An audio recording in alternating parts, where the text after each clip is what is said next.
Entry number 001. One day in 2023, people were called to another world. More precisely, part of one city was called up. Entry number 103. The place where they found themselves was a game of higher beings called players, and a section of the city was called in as a piece for this game. Entry number 224. Players roll the dice and move their pieces.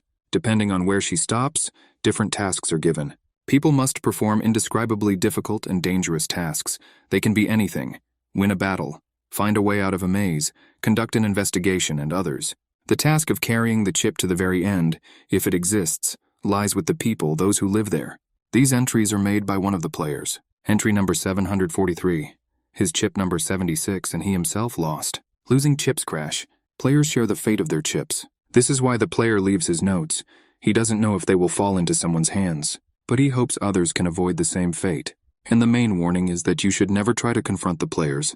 It doesn't matter how strong you or your weapon are. In the end, everyone around them is just pawns in their game. All that was left of the great warrior who wrote the notes was a skeleton in armor and a crown. This is the price of losing. Someone's hand reached out to the diaries lying on the ground. The guy started reading them and appreciated that the strategies described in the diaries were pretty good. However, he already knew about everything that was written here. He threw the diary to the ground and took off. The player's hand rolled the dice. The guy was floating in the air. He knew that there was an error in the notes he had just read. The player pointed his deadly spear, and the energy of force rushed towards the guy. He clenched his fist and was able to repel this powerful stream. He threw it towards the player and he received a return blow. Players can be defeated if you have the right guide. The guy wasn't going to slavishly suffer until the very end because of this stupid game. He wants to end her and the players and then return to his world. That day seemed completely ordinary and no different from any other. There were a lot of people on the street. Everyone was doing their own thing. Choi Yul was going about his business and listening to music. No one, including him, expected this. The asphalt in front of him began to crack and release streams of light. People didn't understand what was happening. Earthquake or terrorist attack. This was the last peaceful day of their lives. The city was covered with a blue shimmering dome. All the streets were filled with its radiance. Choi Yul coughed and covered his face with his hand. He stood on the edge of the sheer wall where the street should have gone. What's happening? The city was sealed in a transparent cube and stood on a column with the number 8. Is what Choi Yul read so often in novels and man was really happening to him now? Is this interworld travel? Another world? All communication was cut off. People were panicking. The windows of the system popped up in front of them. It was written on them that the game had begun, and they were asked to roll their dice. People began to look up. Something really scared them. A huge cube flew from the sky into the very center of the sealed city. He fell on the edge with the number 3 on it. The system immediately came to life and invited chip number 8 to move 3 cells forward. The column with the city began to move along a line with strange symbols that appeared from nowhere. The city and its inhabitants were moving. Choi Yul tried to stay on his feet. He realized that all the people were called to the game, but not as players, but as chips. The player is the entity that rolled the dice. At this time, the movement of the city stopped. The city itself, like the people in it, is just a thing. It's all up to the player. But for what reason did they call the people along with the city? The system burst out with the following message.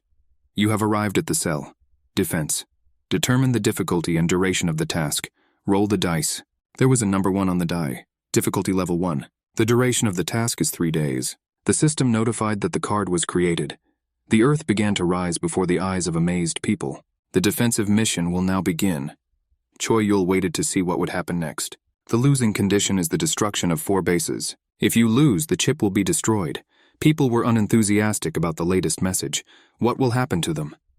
They shouted calls into the sky to be heard. Choi Yul understood that if the players wanted to communicate, they would have done so long ago. The best thing to do is to focus on alerting the system. The next message said that residents were being provided with the necessary equipment. Residents were asked to roll their dice. Choi Yul held a 100-sided cube in his hands. 100 is a mythical class. The remaining classes are in descending order. Legendary, heroic, magical, ordinary. People noticed that something was approaching them, and it definitely wasn't a rescue team. The monsters were walking in a huge crowd. People ran in horror, and they were pursued by monsters. The ogre with the club almost caught up with the running Choi Yul and swung it. A system window popped up in front of the guy, but he didn't have time to read what was written there. A blow from a club threw Choi Yul far away. Drenched in blood, he fell, and only now understood why the players needed people. They are the protection of the chip. They need to protect the city token. in order to move towards the goal. A game of dice with creatures that could be gods or demons. The ogre stepped on the guy lying on the ground, wanting to finish him off. From behind, a girl flew at the ogre on fiery wings with a spear in her hands. The tip of the spear pierced the ground, and Choi Yul saw how the ogre was swallowed up by a fiery whirlpool. Other monsters died along with him. All this took no more than a moment. People could not believe their eyes. The girl who came to the rescue was called Go Haeju, first-level class, ordinary citizen. She had a legendary class spear that allowed the wielder to harness the power of a flame dragon. She shouted that all the wounded should run to Namsan Tower. The military and police formed the line of defense, and have everyone roll their dice as quickly as possible. The dice will turn into weapons according to the number they roll. Those who get ordinary weapons should go back. People started rolling their dice. Guo Hyeju continued that those who drop equipment above the magic box should help her. People began to receive different weapons. Sometimes it confused them. A wave of monsters flew towards them again. Go Haeju stood in their way with her spear. People also prepared for defense. Everyone raised their weapons. On this day they lost their ordinary life and began a very unusual one. There were countless deaths on New Year's Day, and this same day was marked by the birth of new heroes. Choi Yul, first-level ordinary citizen class. Here on the 8th chip I became the strongest, so that soon they would start treating him like trash. His die showed the highest number and turned into a book. The book of the demonic king of sovereignty, Krasina. Magic text of the mythological class. Allows the owner to find out information of any kind. The location of objects, hidden events, information about monsters, a map, and the purpose of the mission that has begun. The book opened in front of the guy. This book is a dream come true. So all the rewards of the survivors who received help from this knowledge will go to the owner of Krasina's book. 3 hours after the start of the defensive mission, 3,102 people were killed, and 7,023 people were wounded. One base has been destroyed. The main avalanche of monsters was destroyed by Go Haeju and her squad. A military truck arrived at them. The Korean army came to the rescue. All civilians had to go into the truck. The military was going to evacuate them to the TV tower.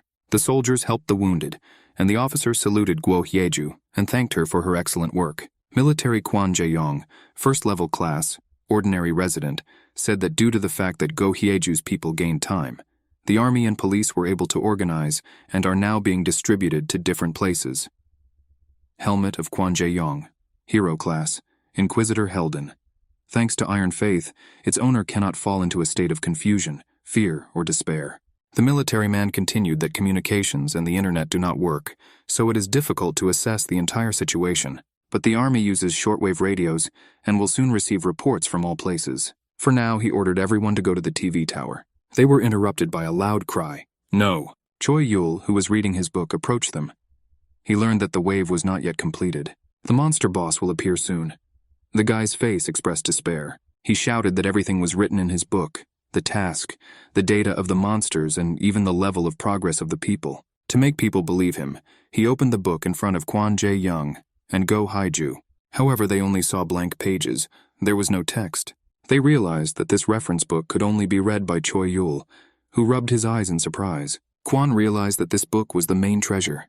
Knowledge is power. He needed proof that the book was true, and asked Choi Yul to give them more information. Choi Yul opened the book and said that the Helden helmet that Kwon owns is a heroic rank item, and one of the 6 items in the complete set. And Sergeant Kwon Jae-yong had 21 days left until demobilization. The sergeant was more interested in the fact that there was also a kit for the helmet. Guo Haeju has a weapon of legendary rank, the empiric fang prominence of the fire dragon, and her favorite karaoke song is Mount Chilgap. The girl demanded that the guy stop reading such details about her. Kwon and Hyeju made sure that the information in the book was accurate. This is truly a reference book. This means that the boss of the monsters is really approaching them. The sergeant urgently needed to contact headquarters. A man with a bandaged head sits by the window. Games are scattered on the floor.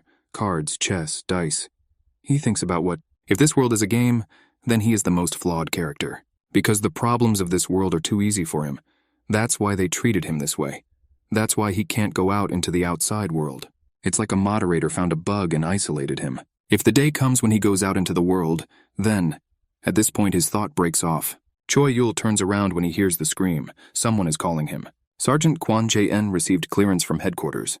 There is no other way out. You will have to trust the information that Choi Yul has. Kwon gave the guy a walkie-talkie and asked him to provide as much information and countermeasures as possible. From now on, Choi Yul will talk about the details of the defense mission. In it, the task of people is to protect 4 bases from waves of monsters. The wave comes every 4 hours, and at the end of each wave a boss comes. This is a 2-headed ogre. His difficulty is 1. He uses melee and magic at the same time. To win, people need to repel attacks on the bases and defeat the boss. Choi Yul has all the information. If you use it and develop a strategy together, I can definitely win. And then Choi Yul will look for a way to return back to the normal world. Go Haeju was amazed that this guy thought not only about the task, but also about what would happen next. Choi Yul began to read the information from the book. He should have checked everything then. Since he was unconscious when he received the book, he did not read the description of Krasin's book. Chip 8 was a victim of sovereignty. The first level. All rewards for survivors benefiting from this knowledge will go to the owner of the book. It's not just Kwon Jae-yeon and Go Haeju, and the soldiers listening to Choi Yul. Those who received help meant not only the people who directly listened to the guy, but also those who heard information third-hand, heard rumors and so on.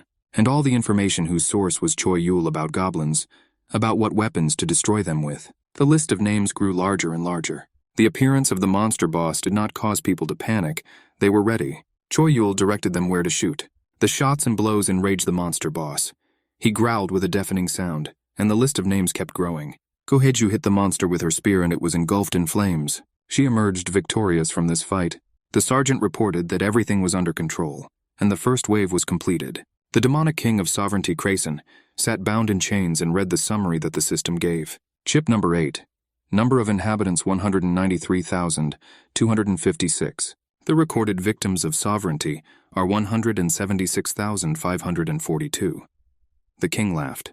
91% of the city's population is recorded as victims within 1 day. The king was invisibly connected to the book, which was held in the hands of the unsuspecting Choi Yul. And this was just the beginning of the guy's sins, which continued until the very end of the game.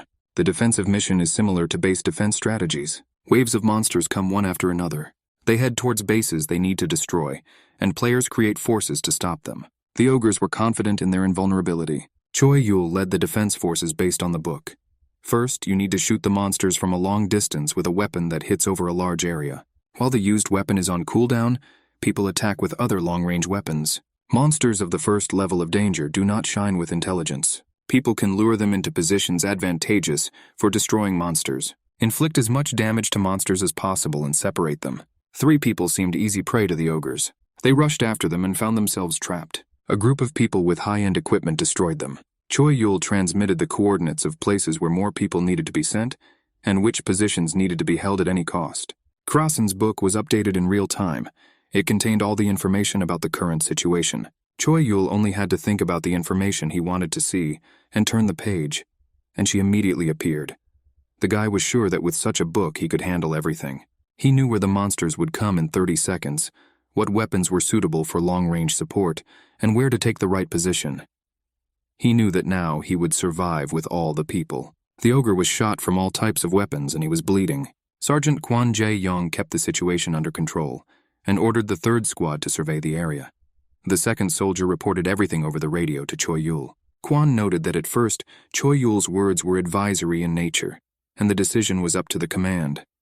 But now there was a feeling that Choi Yul was in charge of everything. If the book is just information, then how was he able to take control of an entire city? Or is this also the merit of the book? At this time, Choi Yul interrupted the sergeant's thoughts and said that everything was already ending. The final boss of the last wave is approaching. But the guy thought there was no need to worry. Go Haeju can take him down in one fell swoop. Now she, along with Choi Yul and the sergeant, were riding in a truck outside the base. She dozed before the battle. Suddenly the girl opened her eyes and her hair stood on end from what she saw. A huge monster was walking towards people. It seemed that he was already very close. He was chasing a truck. Billy the Giant, difficulty level 1. The giant, born weak, rejected by his relatives, is huge but lacks fighting skills. From the blows of the giant Billy, the earth cracked and exploded. He tried to catch a car with people but missed. Choi Yul understood why they had to take the giant away. If you fight him within the city, the bases will be destroyed in the blink of an eye. What a blessing that this giant is quite slow and has no resistance to the elements. To win, you just need to shower him with a hail of blows. Go Haeju reminded that there are only 3 of them in the car. Isn't that enough to deal a hail of blows? Choi Yul corrected the girl. She must kill the monster. Go Haeju was speechless by the unexpected news. She assumed a fighting stance and activated her spear. A fiery force enveloped her. Choi Yul read in a book that every item above the heroic rank has its own hidden feature. If certain conditions are met, its form will change, or new possibilities will open up.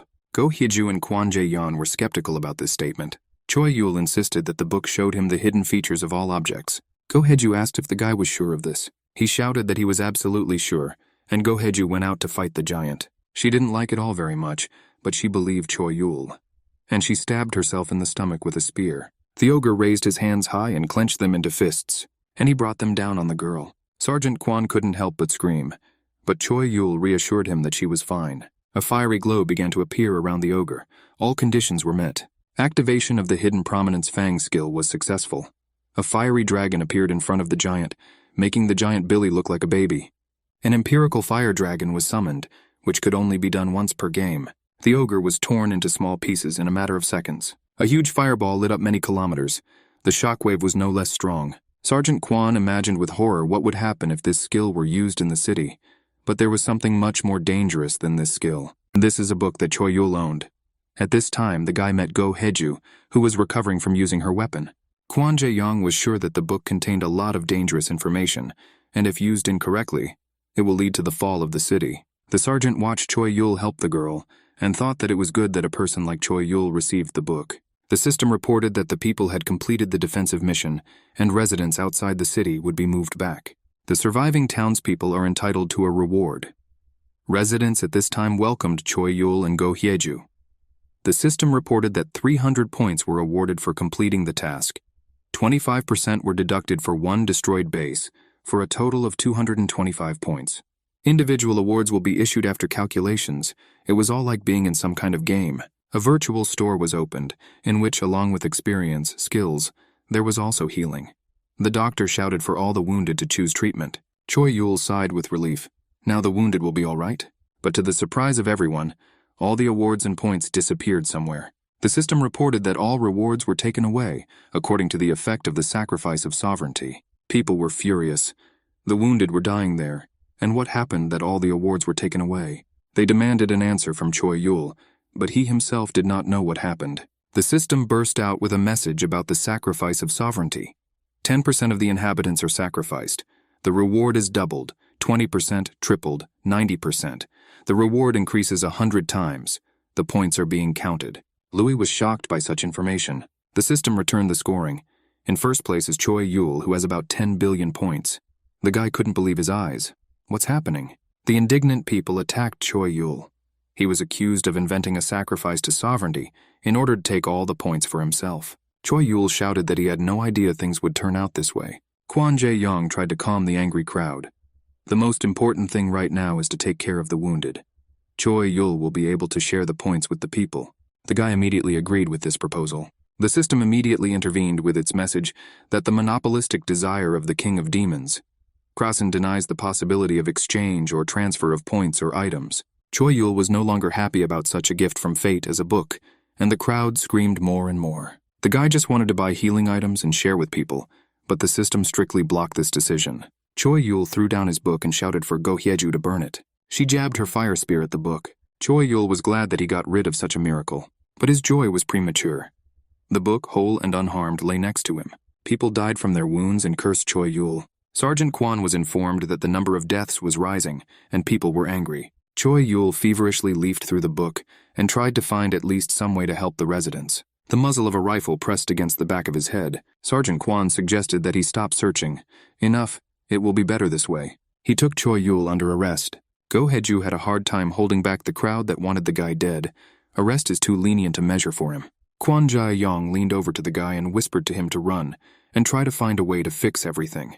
This is the best they can do right now. Choi Yul quickly got his bearings and bought agility from the system. The crowd saw him doing something and became agitated. At that same second, Choi Yul disappeared in a bright flash. Everything happened so quickly that people did not notice the moment the guy escaped. Shouts of indignation rang out throughout the city. But then the system issued a new message, and people had a new problem. There are 24 hours left until the next move. The city's residents did not expect that they would be given so little time to recover and prepare for battle. Sergeant Kwon ordered the men to move to a safe area and the wounded to be loaded into vehicles. Those who want to fight should go to the left, and those who want to evacuate should go to the right. Police alerted residents not to leave evacuation centers and to regularly check their status windows. It is imperative to remember the location of temporary bases and other chewing centers. And most importantly, when you see Choi Yul, you should immediately run away. Tell the police about his location, close your ears and hide. If anyone hears his advice, they are asked to isolate themselves until the end of the mission. If someone becomes a victim of sovereignty but hides it, the authorities will consider it a crime and will act accordingly. Kwon Jae-young was developing a strategy for the next battle with the soldiers. Go Hyeju has been training to stay in shape. People went with their children to safe places. It's time to start a new game. Players had to roll their dice. Chip number 8 moved 4 squares forward. The city arrived at the Demon King's furnace cell. Demonic columns appear in the city, supporting the seal and protecting the columns. All columns must be destroyed. If they are not destroyed within a certain time, the Demon King will be summoned. The duration of the mission is 5 days. 3 columns appeared. The defender of the first column has the first difficulty level. This is a destined fallen angel who wanders around and tries to find his lost destiny. The defender of the second column has the first difficulty level, a mad brain, a creature that can't stop creating things. As time passes, his creations get better and better. Third column defender has a 3rd level of difficulty. This news unpleasantly struck Sergeant Kwon and Go Hyeja, swordsman Goblin Jack, who has reached the pinnacle of martial arts and gone through body transformation. He tries to destroy the Demon King's seal in order to fight him. Choi Yul lay in the middle of the seal among the scattered pages of the book with his eyes closed. He seemed to have made some decision. Sergeant Kwon was informed that civilians had attacked the defender of the fallen angel column. The military tried to stop them, but the civilians did not want to listen to them. Kwon Jae-young also headed to the battle site. The soldier reported that Go Hyeju had already left. There was chaos everywhere. Excellent system and coordination fell apart, and Go Hyeju stood alone near the column. A defender loomed opposite her. The girl remembered that she was a fencing master of the 3rd level of difficulty. She decided to kill him before any civilians got hurt. Drawing her spear, she attacked the enemy in a cloud of fire. But the fencing master did not even rise from his seat, but easily hit her spear with his sword. Easily turning the sword, he threw the girl far back. He raised his sword high and was enveloped in a wave of strong energy, which grew more and more and illuminated the whole city. Go Hyeju was suspended in the air and could not come down under the influence of this force. Suddenly the fencing master sensed that something was wrong. Someone was approaching them. Choi Yul picked up Go Hyeja in his arms and carried him to safety. He asked her to tell people that he would use all their rewards himself. Let him tell people never to appear near him, if they do not want their rewards to be stolen. With these words, the guy turned around and left. Choi Yul had no way of returning to the people what he had taken from them, or getting rid of the damn Demon King's book. So he spent the points to buy characteristics. He increased all his characteristics to the maximum. People were amazed to read endless system alerts about how Choi Yul was the first to achieve maximum values of wisdom, health, intelligence, agility, luck, and everything else. He received over 400,000 cubes of equipment. The guy ordered the system to get rid of everything below the magic class and automatically roll the dice that give equipment no lower than the heroic class. The system has already started spinning. Then the identification of the received items began. Choi Yul decided that since he couldn't share it all, he would use it all for his own advantage. He'll get all the damn rewards and the power of the Demon King. He will protect the city in this idiotic game and return to his normal life. If this is the only way to atone for his sins, then he doesn't care how offensively people call him. Fencing Master Goblin Jack smiles and prepares to attack at the sight of a strong opponent. But Choi Yul had no time for games and was a fencing master. He activated his boots of magical wind, which allowed him to float in the air and practically fly, as well as change his trajectory while jumping. And having strictly ordered the freaked-out fencing master not to go anywhere and wait for Choi Yul, the guy disappeared. Go Hyeju didn't believe that the young man simply jumped away at high speed. The fencing master sat down dumbfounded. He had never seen such an impudent opponent. Go Hyeju looked at the tough pillar defender in surprise. Is he really going to wait? On the other hand, what can he do? He is a defender, not a striker. Choi Yul did not intend to attack Goblin Jack first. The goblin does not attack those who do not attack it. But the fallen angel. Choi Yul flew towards the angel and kicked him in the face. He needed to deal with him first. The guy's Ular reached his goal. The angry crowd saw Choi Yul return and bayed for his blood. At this time, a battle broke out in the sky. Choi Yul moved so fast that people on the ground could only notice quick flashes of light, and also hear the sounds of blows. Choi Yul knew that the unique characteristic of the column defender was manifested under certain conditions. The guy with the sword attacked the enemy. Some features weakened the defender. Choi Yul entered the battle with the angel. He landed on his wing. If done incorrectly, the defender can become stronger, making the fight harder. Choi Yul circled the monster's clawed paws. The angel attacked the guy, and Choi Yul fought back with all his might. He knew that as soon as this defender of the column killed 100 people, he will turn into a fallen angel who will slaughter all of humanity, become much stronger than before, and leave the column out of a desire to simply kill living beings. Therefore, Choi Yul first dealt with the especially dangerous defenders of the columns. His sword struck the monster from all sides, and his speed of movement was simply amazing. But it is important not only whether the task of the game will be completed, but also how it will be done. Choi Yul cut off the angel's wings. He flew to the ground like a stone, and the guy followed him. Sergeant Kwon Jae-yong radioed the order for everyone to stay half a kilometer from the columns until Choi Yul's intentions were clear. He did not understand why Choi Yul took all the city's awards. He didn't seem like a bad person, but you can't make decisions based on feelings alone. With such intelligence and such strength, a guy can subjugate this city if he wants. Everything is getting out of control. Even Go Haeju has become uncontrollable and does what she wants. Sergeant Kwon was driving a truck to the battlefield and doubted that they would be able to complete this mission at all. Suddenly, a bright flash of light appeared near the truck. It was accompanied by a shockwave that overturned an army truck. The sergeant and soldier climbed to the ground. A figure stood on a pile of rags and stones, and giant wings hovered above it. Choi Yul, lowering his sword, stood on the body of the angel and held his wings and halo. The Divine Divider is a legendary rank sword that once separated heaven and earth. After it was broken and only a fragment remained of it, it lost most of its strength. It turned severed monster parts into items. Sergeant Kwon and the soldier were very impressed with such a victory over the defender of the column. Choi Yul silently looked at his friend. Kwon Jae-yong realized that the guy was silent because of the sacrifice of sovereignty, and he had no bad intentions.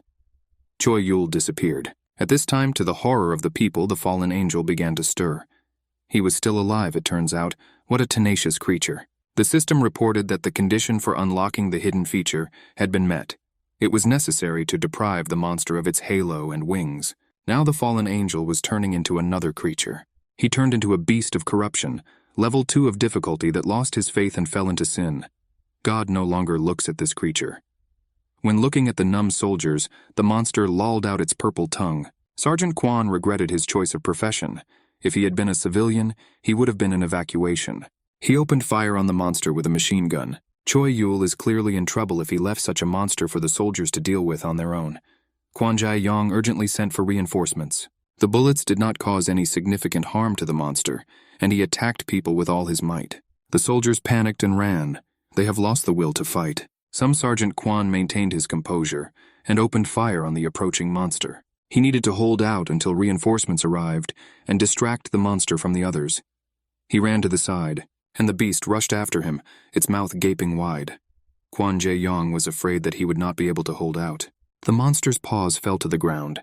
The sergeant's death was inevitable. In the distance, Choi Yul tossed a book on his hand. He knew that he had done everything possible to defeat one creature. Green flashes flashed in front of the bloodthirsty beast. He sat down on his hind legs in surprise, and he let out a terrible growl in which notes of despair were heard. The conditions for activating the hidden skill of the Helden helmet worn by the sergeant had been met. He was on the verge of death due to an attack of darkness or corruption, and was the leader of a group of 5 people.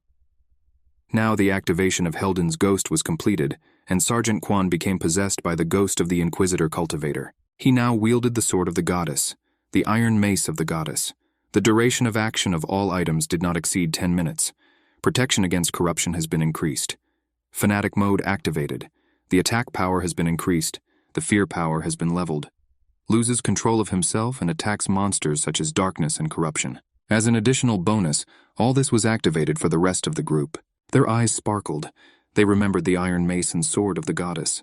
It was creepy to look at from the outside. A few hours earlier, the commander had given Sergeant Kwon a car and given him greater powers. Kim Seong, a first-level ordinary citizen class, liked simple guys like Kwon Jae-yong.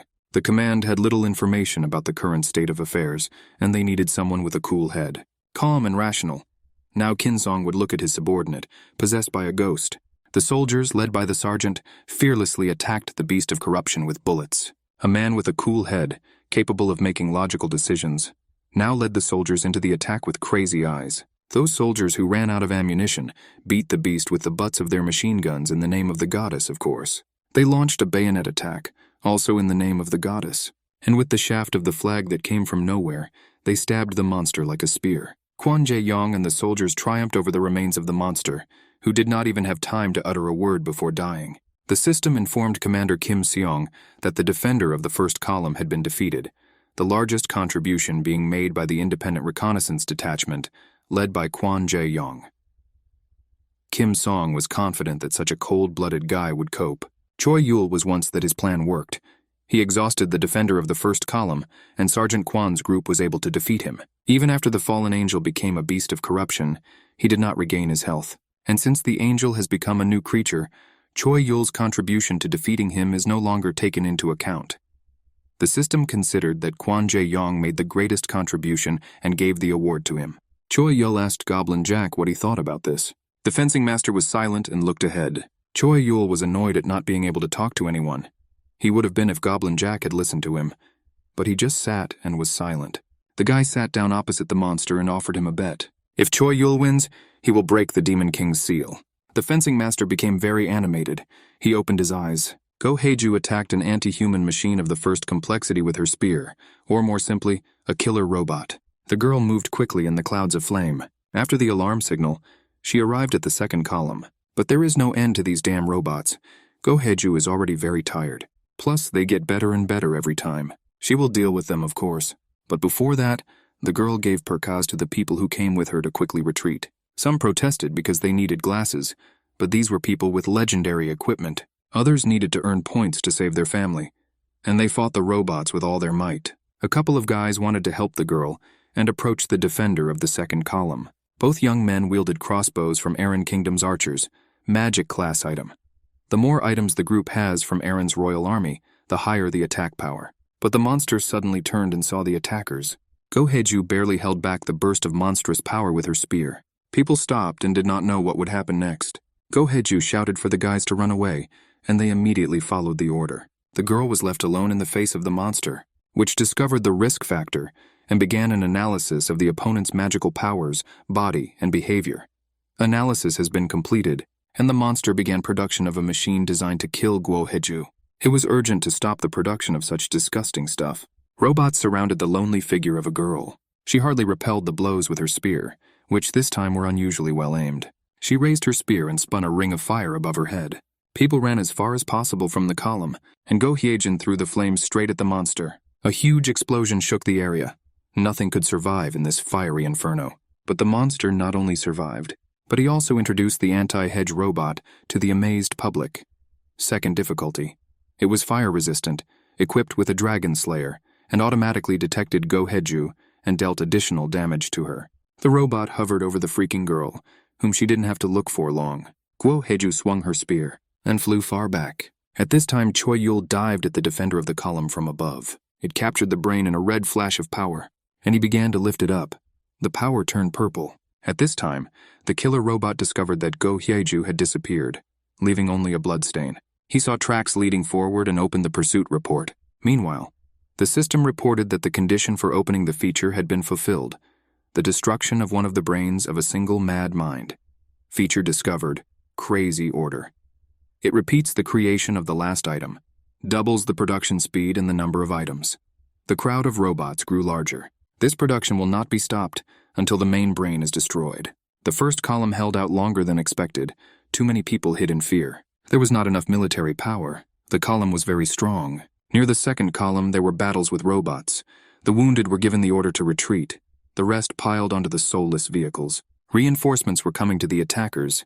Choi Yul could easily clear all the columns, but it would be pointless. Sergeant Kwon Jae-young understood that in order to win the game, not just this mission, the entire city needed to become stronger. But this requires a competent commander. The sergeant was exactly like that, and a strong fighter. And Go Haeju, who was this fighter, lay unconscious on the ground. She came to her senses and saw the figure of a fencing master standing in front of her. Was he the one who saved her? The girl screamed out of fright, and Goblin Jack advised her to shut up. Go Haeju couldn't come to her senses in surprise that this monster was talking. Ignoring the girl's condition, Goblin Jack informed her that he had healed her wounds. They had little time and needed to get down to business. Guo Heju had no business with the monster, but he thought otherwise. Choi Yul told him to train the girl and strengthen her capabilities. He handed her the sword. At this time, the killer robot discovered the coordinates of Guo Heju, and he began the destruction procedure. The entire Earth was covered with blue spots of explosions, but the robot's fist was unexpectedly blocked by Choi Yul, who laughed. The robot trap worked perfectly. He had a crazy brain that confused robots and disarmed mechanical traps and devices. The robot was programmed to target Guo Heju. Choi Yul tricks the robot into believing that the girl is in one of the pillars, and the robot directed all its power exactly there. The column was smoking and looked very bad. Thanks to the robot, there is one less problem. And now we could go back to playing hide and seek. Guo Heju fought with Goblin Jack. It was not easy for her, although the battle was a training one. She deflected the blows of the sword, and the fencing master suggested that she use her inner strength. She swung her spear and was engulfed in flames. The goblin watched the girl use her abilities and noted that she should not forget that this power does not belong to her, and that using it too often could harm herself. Instead of blindly taking a lot of power, she needs to use only as much as she can control. It is not force that should control her, but she should control force. Guo Heju reduced the flow of power and felt that Goblin Jack was right. She felt confident. She asked, "Is this training so that she can defeat the killer robot?" Choi Yul asked the goblin to train her for this. "Is it possible to defeat this car?" Goblin Jack silently turned around and began to leave. The girl was not encouraged by the silence in response to her question, but the fencing master asked, did she train with him because she trusts Choi Yul and because she wanted to become stronger? Guo Heju admitted that she doesn't know. The game, the missions are full of things she's not familiar with, and she is not smart enough to guess everything. Therefore, she would like to become stronger first, and then understanding will come. The fencing master chuckled approvingly. He thought that Choi Yul was simply using the girl, but in reality it turned out that she was a fighter going her own way. Guo Heju politely thanked Goblin Jack for teaching her. After 3 days, people continued to sit in safe places. Some wanted all this to end quickly. Others thought that they needed to go and help those who were fighting, but they were afraid of losing their glasses. Suddenly they heard a strange sound and a monster broke into the shelter door. People screamed. The killer robot stubbornly walked towards its goal. He discovered Guo Heju again and started shooting at people. People were screaming and calling for help, and the robot was shooting at numerous Guo Heju moving around. It took off, and the program reported that the target had been destroyed. But in the robot's frantic brain, Guo Heju's detection signal was lit again. She stood before him in rays of power and clutched her legendary spear. People decided that an angel had flown to their aid. The system reported that the main event for Guo Heju to become Goblin Jack's disciple has been completed. She received heroic class armor. Coal of Illusions. Choi Yul and Goblin Jack watched the battle from the roof of a nearby building. The goblin estimated the girl's chances of winning as 50-50. Of course, this mechanical bastard was created as Guo Heju's natural enemy, but now she has learned the martial art of Goblin Jack, and he was very proud of his student. Meanwhile, the robot was advancing on the girl. The swordsman really hoped that if Guo Heju showed everything he taught her, then this piece of iron would not be her opponent. 3 days, 15 hours and 34 minutes into the mission, the first column was destroyed. Sergeant Kwon Jae-young led the men in an attack on the second column. 3 days, 17 hours and 21 minutes from the start of the mission, the defender of the second column was destroyed. 3 days, 21 hours and 1 minute from the beginning of the mission, Guo Heju fights with the robot. And finally she lifts him up on a spear. A special monster created by a mad mind is defeated. 4 days from the start of the mission, most of the residents, inspired by the examples of the sergeant and Guo Heju, returned to the game. The second column was destroyed. At that moment people thought they could handle it. They were very enthusiastic. They were sure that they could have completed the first mission without the help of Choi Yul. Choi Yul knew about all the moods in the city. The fencing master reminded him that his student had won. He had fulfilled his promise. So it's Choi Yul's turn to fulfill his promise. The soldiers were preparing for battle against the third column. Commander Kim Song allowed Sergeant Kwon to do whatever he wanted and warned that the responsibility rested with the sergeant. If he succeeds, he will be promoted. The sergeant missed his family and did not need a promotion. Guo Heju reminded the sergeant that it was time for them to move out. The sergeant couldn't comprehend how Guo Heju and her teacher would now meet as enemies, but what he cared about now was, could he win? Their opponent is a monster with a high level of danger. Many will die on this mission. I wonder what Choi Yul is up to. What they saw shocked them. The demonic demon seal that hung over the city was subject to heavy airstrikes. Choi Yul flew, jumped high and hit the seal with all his might. The seal began to crack and could not withstand such damage. Finally, it fell to pieces. The system informed the stunned observers that the seal had been destroyed.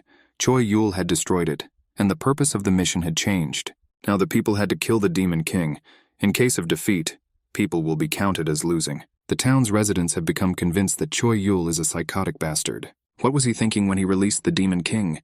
Both Go Hyeju and Sergeant Kwon Jae-yeon thought so. The goblin fencing master Jack, on the contrary, was pleasantly surprised.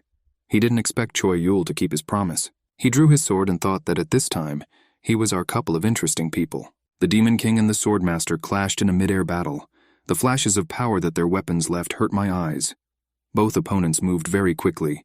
The Demon King had already received several cuts. People watched the fight with bated breath. Goblin Jack stood on the back of the Demon King, who grunted helplessly. Choi Yul, meanwhile, donned the halo of a fallen angel, a legendary class that protected the user in the demon world and hell. He descended into the world of demons, and getting there was easier for him than he thought. In his way was a sitting back with a tail. He turned to the monster. Does he happen to know the demonic king of sovereignty, Krasina? He replied that this was the first time he had heard of such a thing. But how did the person get here? In front of Choi Yul stood the demonic king of the power of Ktumbar. 6th difficulty. He destroyed everything and everyone with his bare hands, and then ate every living thing. Choi Yul became convinced that not all demon cores were well known. He turned to go his way, and warned the demon that his opponent would be coming soon. The demon swung to kill the impudent man, but Choi Yul dodged his blow and ran forward. Turning around, he saw how the fencing master descends after him. Without wasting time on talking, Goblin Jack swung his sword and the demon was severely wounded. Splashes of blood reached the guy. Choi Yul also attacked the demon and tore off both of its fists. The demon could not recover from such impudence. The worthless man and goblin defeat him. However, Goblin Jack had to fight the Demon King one-on-one. Then the event will be completed, the fate of the fencing master, and he will be aimed at mutual destruction with the Demon King. If this happens, the rewards will increase significantly, which will bring residents tons of points. The swordsman was ready to cut down any Demon King who stood in his way. People stepped on small demons. Kwon Jae-yeon saw that these monsters could not be called serious opponents, but there were too many of them, and people won't last long. There were already many wounded. Choi Yul became the city's main enemy, due to the destruction of the Demon King's seal. The sergeant shot another monster. Go Hyeju was standing on the car, and the guys in it were shouting that they had spotted a shelter from which a signal was coming for the monsters to attack. She suddenly took off and flew into the air, clutching her spear, and she flew to the building where the signal was coming from. Along the way, scattering a large number of monsters, she landed in a building where there were many people. People angrily thought that if Choi Yul had been crazy, they would have already completed the mission. Kung Chu approached Go Hyeju, who was surprised that the girl would allow people to talk about her boyfriend like that. This was the first time Go Hyeju heard that she had a boyfriend, especially Choi Yul. Kung Chu became very interested in this. She thanked the girl for saving many lives, handed her a bag of chips and left. The fencing master asked Choi Yul not to get in his way and to leave. He noticed that Choi Yul was tormented by his conscience, that he was sending the master to self-destruct. Goblin Jack directly asked the guy if the master was really starting to like Choi Yul. The guy realized that if they met in another world, they would sit and drink beer together. He received a critical blow to his conscience. The fencing master suddenly disappeared from sight. Choi Yul sympathized with the master. It was already too late for the swordmaster's fate to be activated. Meanwhile, the battle with the Demon King continued. Choi Yul felt too guilty. The book heated up, and the system issued a message that the friendliness of the fencing master had reached its highest level. Krasina's hidden skill is activated. The book itself opened up to Choi Yul. Its pages were enveloped in a pink glow. The guy read the information and smiled. Goblin Jack stood in front of the monster, the Demon King. It's time to use his strongest move. He gripped his sword tightly. Goblin Jack knew that by using this technique, he was putting his life on the line. But in the name of his friend and student, he was ready for it. At this time, Choi Yul appeared on the battlefield and tore off the Demon King's head. Goblin Jack was speechless. The system reported that the Demon King had been defeated. Choi Yul contributed to the victory. All summoned monsters will be destroyed. The fencing master watched his body melt and disappear. But Choi Yul stood in front of him with a joyful smile. He could recruit 4 overlords, sign a familiar spirit contract with a creature that has the maximum level of friendliness towards it. The master was very suitable in all respects, and he signed the contract. Choi Yul was hated by people. He signed a contract with a monster. He had the feeling that he was being separated from all humanity. Kung Chu sat on the roof and thought about Choi Yul. Is he the golden child, or the fuse of a huge bomb. Sergeant Quan looked exhaustedly at the sky. He didn't know much about games, but I could say that this is a game about protecting a single base with a large number of soldiers. Is it acceptable to have a great warrior here? How could a game allow for a fighter who could defeat the Demon King with ease? The clawed paw was about to make its next throw. The system issued a message that an anomaly was detected in the game. All the data of Choi Yul, who was the anomaly, appeared in the window. The system offered 4 options for what to do with the anomaly: destroy, restart, postpone, or summon. The option to destroy was chosen. Choi Yul, who was soaring in the sky, had the feeling that he was being watched. Meanwhile, the system gave the player a message that a check of this unit had begun and opened its window. Choi Yul's classification has been hidden, and other players will not be able to see him. After Choi Yul's isolation, play resumed. In the city, a policeman who received the voice of a herald, which spreads the voice of the owner over a long distance, announced the results of the research regarding the reward cubes. There are 7 types of dice. The numbers on them depend on the type.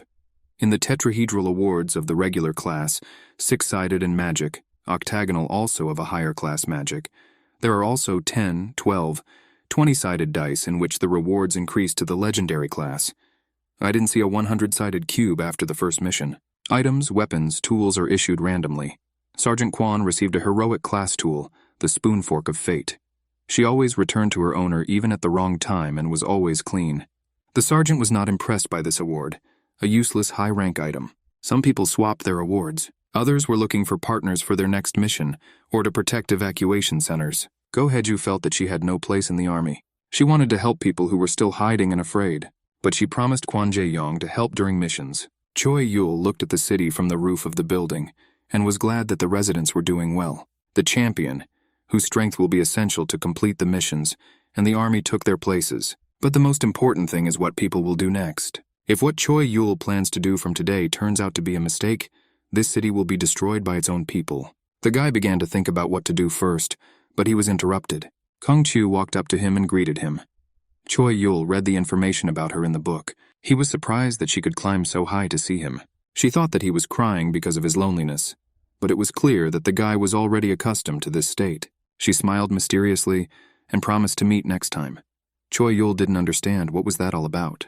Why did she come close to him? The girl asked if he really couldn't read the answer to this question in his book. She took the rope to climb down. Finally, she said that she wanted to see the face of an idiot who could subjugate the city, but chose a difficult path, and she jumped down. Choi Yul followed her with his gaze. Meanwhile, all residents of the city received a message that the city's experience is enough to obtain the first level, and their comfort has been increased. Guo Hedge liked the innovations. You could adjust the size of the window, you could add or block friends, and you could send messages or make calls. The city's infrastructure has been partially restored. Choi Yul read that the more points residents spend, the more experience the city receives. But he used a huge amount of points, and they did not count towards the city's experience. Where did his glasses go? With high probability, he assumed that they went to this book. Should he continue to use it? Kwon Jae-yong received the rank of lieutenant of the 2nd rank. Commander Kin Song personally attached new shoulder straps to him. Kung Chu observed the villagers and thought they were doing well. Where could a fragile girl like her go to feel comfortable in this dangerous city? Next to her lay the dead soldiers who had previously guarded the box. This box was filled to the brim with various cubes. Choi Yul was sitting against the wall in thought, with a book lying in front of him. A notification has arrived about the start of a new move. Chip number 8 has arrived on the Gold God's trap square. The city is captured by the God of Gold. If the villagers do not satisfy his thirst for gold within the allotted time, they will lose. Gold thirst level is 2nd. 4 cards are summoned. The duration of the mission is 2 weeks. Such a long mission period surprised Kwon Jae-yong. It was necessary to find treasures on the maps and bring them to the city.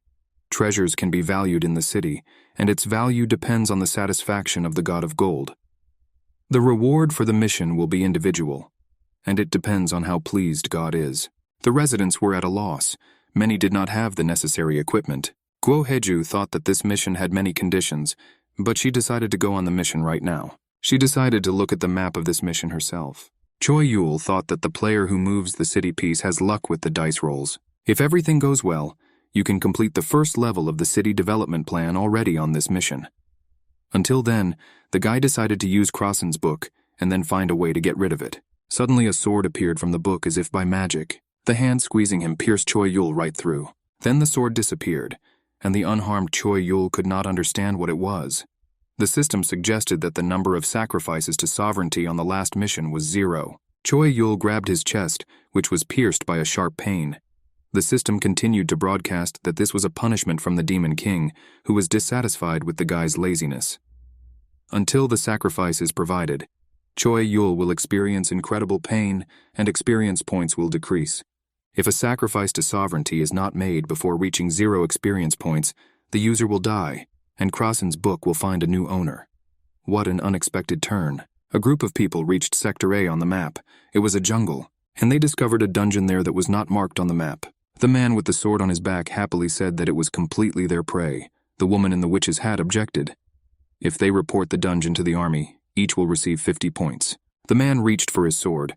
It was a one-handed right sword of the heroic class, Black Fire Dragon. It dealt average fire damage, with additional damage when used with the right hand and increased damage when used in conjunction with the left-handed White Ice Dragon.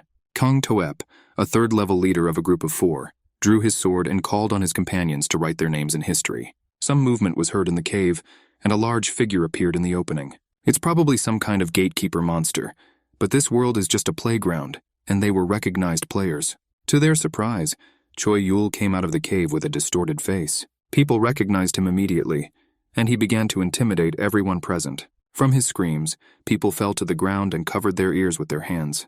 And the guy said that he was vulnerable to the lightning attribute. Another monster was using poison. Antidotes were needed. He spewed out tons of information while Kang Toep screamed at the crazy bastard to shut up. Choi Yul was unstoppable. There was also a secret room in the dungeon. Later, people were very upset that on the first day the missions became victims of sovereignty. We need to do something about this, Choi Yul. Just what can a max-level guy with a mythical weapon do? You need to forget about the screwed-up mission and sit quietly. The entire group was in an isolation camp for victims of sovereignty. Choi Yul got some in the jungle, some in the canyon. He looked like a devil. Finally, his true nature showed. One girl said that she wanted to send all the victims and find the treasure, but she thought that this would only benefit Choi Yul.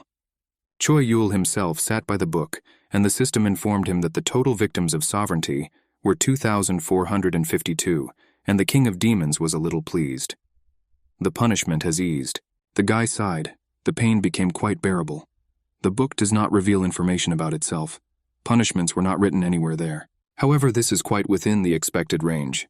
The Demon King believes that Choi Yul is completely at his mercy due to the punishment. But near the end of this mission, he will figure out who really has control. Choi Yul sat next to a pile of chests and gold bars.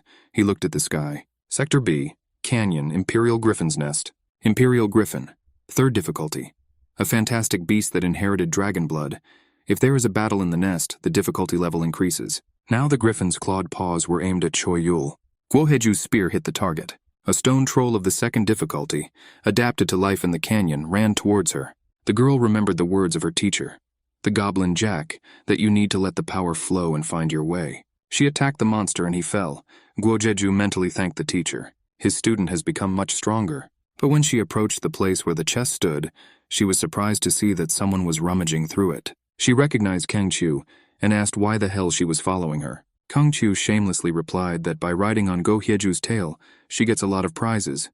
She said this with pride. Guoheju was taken aback. Surely Guoheju would not leave a defenseless civilian alone in such a dangerous place. Guoheju sent a message that she sent the coordinates. Let the recipient take the treasure and share it. The answer was that the recipient would be there soon. Kang Chu took little, but you can't say that there's a lot or a little until you visit the city and appreciate it. Kang Chu only takes what her intuition tells her to do, and her eyes that see what is valuable and what is not.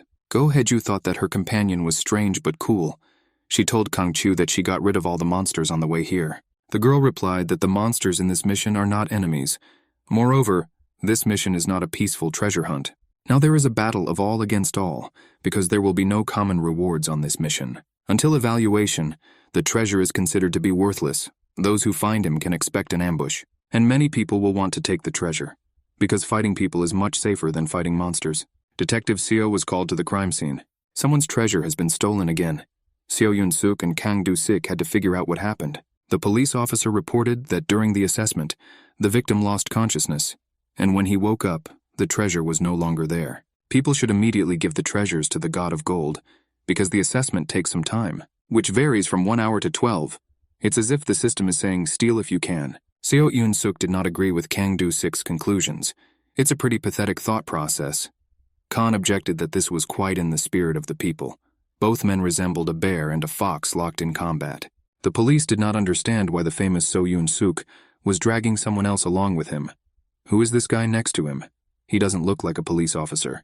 One of the policemen loudly shouted Choi Yul's name. Choi Yul on a griffin was approaching both men, and he was grabbed by a strong hand. Kang Do-sik, owner of the Fungbak glove, a legendary class, one of the 3 relics of the old dynasty that contains the power of the god of winds. Allows you to carry out air attacks, allows you to control the air. Kang Do-sik ordered the police to send out a warning about the discovery of Choi Yul and evacuate the local residents. Seo Yoon-suk thought that Kang was in trouble, given that his level of equipment put him at a disadvantage. This behavior deserves respect, but Seo personally would have been much happier if Choi Yul had killed Kang. And Kang thought that Choi Yul didn't look surprised and didn't shy away. What was he up to? The news of Choi Yul's arrest shocked the city. Some thought that this was some kind of cunning plan of the scoundrel. Others were glad that the scumbag was now isolated. People rushed to take advantage of the opportunity. They wanted to earn as many points as possible while Choi Yul was under arrest. Everyone was sure that now the treasure would be his. The evil face of the god of gold hovered over the city. Sector A, Goblin Village. The goblins fought a hard battle, but they were destroyed without pity. Huang Minwoo, a 3rd-level ordinary resident class, masterfully wielded his owl warrior tomahawk, a heroic class axe. He always came back after throwing. The clearing of the territory fell to Li Wuqin, a 4th level, an ordinary resident. His heroic class bow, pride of El Farana, hit the remaining goblins in droves. Those monsters that managed to escape the arrows were killed with rifle shots. Commander Park Seong-go, 5th level, an ordinary resident, owner of the Wanderer's jacket, magical clothing that protected the wearer from heat and cold and reduced the likelihood of detection by monsters. It was he who cleared the remaining monsters from the tree. The cleanup was completed. Kwon Jae-yong had already reached level 20 and reported that his group had also almost completed the work. At this time, a goblin shaman appeared in the clearing who said that soon God would descend to earth and none of the people would escape death. He began the ritual of summoning God, but he was rudely interrupted. One of the military men extended his hand, and streams of energy flowed towards the goblin. Kim Kwang-soo, a 3rd-level ordinary citizen, was the owner of the explosion ring, which allowed him to create magical explosions. Recharge time is half an hour. At the place where the shaman stood, a strong explosion was heard, which filled everything around with light. Kwon Jae-yong thought that someone would call the attack during the summoning a scam, but they are not in the anime now, but in real life. In place of the goblin, there was a huge pit. One of the soldiers reported to the platoon commander that the target had been detected. These are 18 residents who have been reported missing. Most of them are wounded and the military requires reinforcements. At the Army Command Headquarters, Kim Seong-gu promised to send reinforcements and a detachment of a construction battalion. The military's plan was to turn the Goblin Village into a stronghold. The commander asked Kwon if he knew anything about the plans of the arrested Choi Yul. He replied that he knew nothing. The military continued their conversation. Kim Seong-gu believed that the worst thing about Choi Yul is not that he can get any information from Krasin's book, but how he collates and uses information.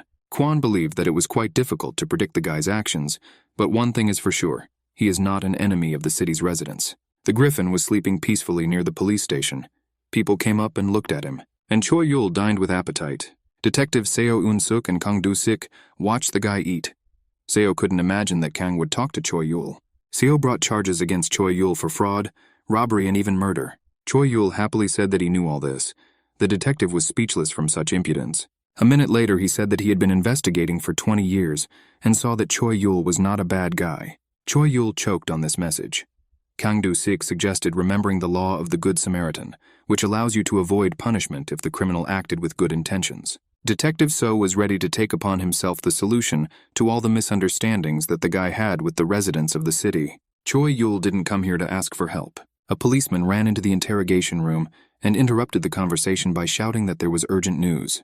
There was an attack again, but the criminal has a heroic class weapon and no one can arrest him. In addition, the number of attacks is increasing, and the police do not have enough resources. A bus with police left for the scene. Kang Do-sik thought that since the task had no overall reward, he was not at all surprised by this development. Everything was as it should have been, chaos instead of new order. This suits both the new world and new forces.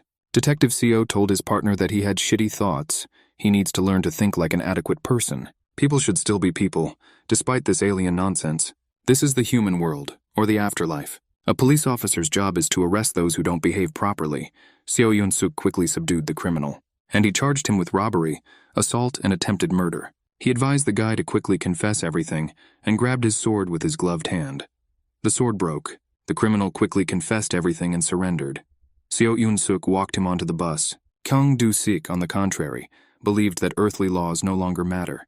Isn't it better for him and So to unite to become the rulers of this city? With his help, it won't be difficult. Seo Yun-suk replied that Kang is the most dangerous person in this city, which is why the detective keeps him with him. For Kang, Choi Yul's action was incomprehensible. He publicly surrendered a day after the mission began. Suddenly a thought struck him. He said that now they will have to run, so Yun-suk did not understand what he was talking about. Since Choi Yul is under arrest, people will now begin to actively act. This means there will be chaos in the city. Maybe this is exactly what the guy is trying to achieve? Somehow I can't believe it. The detective believed that Choi Yul was a good guy, and Kang thought that Choi Yul definitely wanted people to take action. Choi Yul himself was sitting in the cell. All he could do was wait. And the system told him that the Demon King wanted more victims and felt dissatisfied. A heroic rank tool, hair from the tail of the Monkey King who became a god, allows you to create an alter ego of the user. Choi Yul used it and his double appeared in the toilet, wearing a phase shift cloak that allows him to leave the surface of the material world. Choi Yul asked his double to hold out undetected for as long as he could. As soon as he disappeared, the guard hurried the imaginary Choi Yul to leave. The guy began to turn to the policeman, and he was afraid that he might become a victim of sovereignty. A police squad was going to guard Choi Yul, even in such a situation. But people were uncomfortable. Choi Yul came out. He heard that special isolation measures had been prepared for him. There he was going to sleep. The griffin woke up, chirped, and rose into the air. The police were surprised. Why did the bird become so active? In fact, the griffin carried a rider, Choi Yul, in a cloak. He read the book and knew that the residents had begun to act, and the first stage of his plan could be considered completed. Time to move on to the next stage. The book contained a detailed list of treasures and equipment, tools and documents. 4 days after the mission began, the residents were divided into 2 categories. The external ones went outside to search for treasures. The internal ones determined what was happening in the city. You could choose your role freely. In groups, they looked for external healers, internal bodyguards. People exchanged information. Those residents who did not have combat skills found their own methods of survival. For points, you could buy swords and arrows for bows. Therefore, the mission seemed to be going smoothly. Where there used to be a goblin village, there was now an outpost. Sergeant Kwon stood on the balcony of the house at night and thought that such an outpost was built in just 2 days. People in this new world have changed a lot. If they joined forces with such power, they would easily complete the mission. But Kim Seong-gu sent him messages that the mood in the city was not the best. There are more and more crimes related to treasure chests, fraud, theft, and even robbery. The police are trying, but they don't have enough equipment and people. Kwon Jae-yong asked if it was time for the army to make its move. But Kim Song thought it was too dangerous. History shows that nothing good comes from the army's attempts to do the work of the police. Until the official request from the police, the army will do what they must. And after the request, they will only help the police. The army should not stand at the head of the people's order. Kwon Jae-yong understood that although the world had changed, people remained the same. And it was very sad. The moon was shining brightly over the city. A man was dying on the street. A figure was approaching him, saying that it was finally clear what poison to mix to get such an effect. In the figure's hands was a thrown magic pearl of mythical rank, thrown out by a huge snake that wanted to become a dragon. It made it possible to create and manipulate various poisons. An unknown person approached the man and said that he did not plan to kill him yet. He still has many untested combinations of poisons. The man begged for mercy. He was ready to give up all his treasures if only the unknown person would stop. The figure laughed and said that the main treasure is experience, and directed deadly smoke at the man. Suddenly the unknown person screamed and started running. He was hit by Detective Seo Yun-suk and disappeared from the crime scene. The partners looked at what was happening. Kang Do-sik admired the handy weapon, while Seo Yun-suk tried to figure out what kind of gas was sprayed. The killer didn't even touch the treasure. Seo Yun-suk looked at the pile of bodies in the alley and realized that they had a serious problem. After Choi Yul's disappearance and the threat from his book Krasina, a new demon king emerged from the darkness. Even though Detective Seo thought Choi Yul was a good guy, he knew that all of this started because of him. Seo Yun-suk had a long conversation with the arrested guy. Choi Yul himself was flying on a griffin and sneezing. He never expected that at the maximum level he could catch a cold. The system produced a table of contentment for the god of gold, 6.74%. This is not much, considering how much treasure is currently valued. Choi Yul believed that there was nothing to help here. His griffin flew into the desert sector, and in his paws he carried a large bundle with chests and gold. Finally they arrived at the place. Choi Yul threw the chests into a deep hole and let the griffin go for a walk and rest. The city's residents worked hard to collect treasures, but Choi Yul's treasury was filled almost to the top with gold, jewelry, chests, and weapons. He collected all the most valuable things here, and he fed this gold to his personal god of gold, the baby god, a pretty pink pig who required a lot of love and care. The soldiers escorted Kwon Jae-young into the city. He had to tell the police everything he knew about Choi Yul. They asked him to bring them ice cream from the city. When the car disappeared from sight, the soldiers relaxed. It's time to rest. Sergeant Park Sun-kyu did not interfere with the soldiers. It's time for a big raid and let the guys fool around a little. The fun exceeded all expectations. A hand with long claws clutched a thin thread of power in its fingers. Choi Yul received several blows. He fell to the ground. The impassive goblin Jack stood over him. He said he was done and raised his hand. He pricked Choi Yul's pressure points. Now the pain that the Demon King sent to him should disappear. The guy warmly thanked the fencing master. Goblin Jack warned that he could only ease the pain, not stop it. Jack calmly accepted the fact that he became one of the 4 heavenly kings, as if he was used to such things. Choi Yul had a lot of questions for him, but he decided to ask them after the situation stabilized. Now while Sergeant Kwon is in town, it's time to rob the empty houses in the jungle sector. Kwon Jae-young was driving in an army car when suddenly a thought came to his mind. He demanded to urgently turn the car back. An ambush awaited them ahead. Blue and yellow flashes of light appeared in their path. They were attacked by people who had a mana potion that restored mana and a low-quality magic wand. Kwon Jae-young decided that only crazy people would decide to attack the military, but if they attacked civilians in return, chaos would ensue. He asked the driver if he could break away from his pursuers and hold out until reinforcements arrived.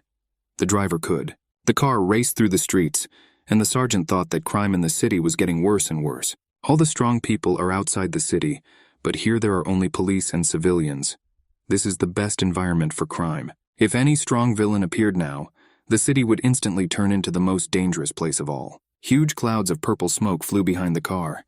The volatile shouted that something dangerous was approaching them. And it's too fast, it's impossible to leave. Choi Yul fought an abyssal lizardman. Difficulty 3. The guy had a sword in his hands. The lizardman was unarmed, but very dangerous. He attacked quickly, and from different sides his power was very great. But Choi Yul did not turn his wind mania to the claws and teeth of the monster. He wielded his sword, and not a trace remained of the monster. Everything disappeared in a flash of energy. After treatment with Jack, Choi Yul felt much better. Goblin Jack followed the guy and asked him not to overwork himself. They were in the underground city of the Abyss Lizardmen, Takladom. This city led to the world of demons, and the characteristics of monsters and demons increased. Goblin Jack felt it. Choi Yul realized that the punishment of the Demon King would also increase here. He clenched his fists. We need to speed up and leave this place with the treasures as quickly as possible. They already had enough spoils. Their task now is not to please the god of gold. It's simply the easiest way to complete the mission. And therefore, there will be few rewards. Choi Yul clutched the mask in his hands. He wanted to get the highest possible reward. Second-rank Lieutenant Kwon Jae-young and Go Haiju don't know that the chaos currently happening in the city is just part of Choi Yul's plan to get the best reward. Kwon and the driver tried to escape the deadly cloud. Kwon's gaze fell on the box with the inscription reward for promotion. Commander Kim Seong-gu received this box for completing a mission, but decided that Kwon would need it more. He gave various useful things to his subordinates. The box contained a magic class tool, Instant Shelter. It created a safe zone within a radius of 3 meters for 3 minutes. The time could be shortened depending on the situation. A man jumped onto the hood of the car. He sat down and addressed Lieutenant Kwon Ji-young. The lieutenant in turn said that he wanted to talk with the owner of the figure, because he had nothing to talk about with the servants. The monster froze in surprise, and then he laughed and said that he liked the guy. But he is the boss, and he is not interested in listening to what Kwon tells him. You just have to listen to him and do as he says. Unless, of course, Kwon Jae-young wants to die on the spot. A man sitting on the hood of a military vehicle was enveloped in clouds of toxic smoke. The car could not stand it and began to melt. Kwon Jae-young didn't know whether it was corrosive fog or poison, but it has a long range and danger. At worst, it could become a weapon of mass destruction. From now on, they must worry about their own survival. The lieutenant clutched the instant shelter in his hands. He told the monster that he would surrender after he listened to his condition. Volunteer to become a subordinate of Lieutenant Kwon Jae-yong. He is sure that the monster is out of his mind and can make him more humane. The figure was taken aback by such impudence. Mr. Soldier crossed the line. At that moment, Kwon activated the instant shelter, and the man threatening him flew high into the sky, and the car was thrown into a sparkling whirlpool of power. A strong wind rose. The monster realized that he was playing too hard. Now he could not control the poisonous smoke due to the wind. He took out a heroic class slingshot, Giant Slayer, the weapon of a small boy who used it to kill a giant, and reinforced his weapon with the bones and sinews of giants. He put a ball of poison in it, and he took aim at the leaving military vehicle of Kwon Jae-yong, which had already managed to drive a decent distance. A man met the car. The Vistral was done. Detective Seo Eun-suk looked up at the sky in surprise. Who uses slingshots? The shooter does not look like a small child. Lieutenant Kwon barely managed to push the detective away from the place where the poison hit.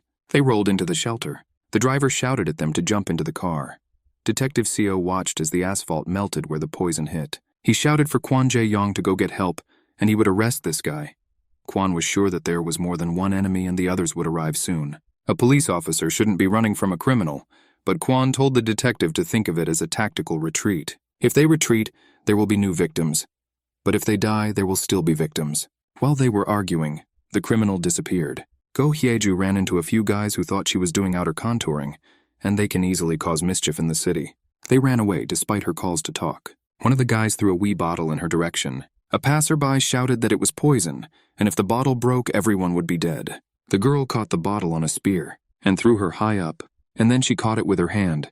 The danger is over. She found out that there had been a lot of robberies in the city lately, but this one was very organized. Many people suffered from the poison.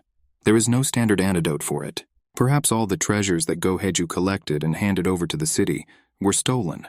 Go Hyeju remembered Kang Chu's words that monsters were easier to deal with than humans.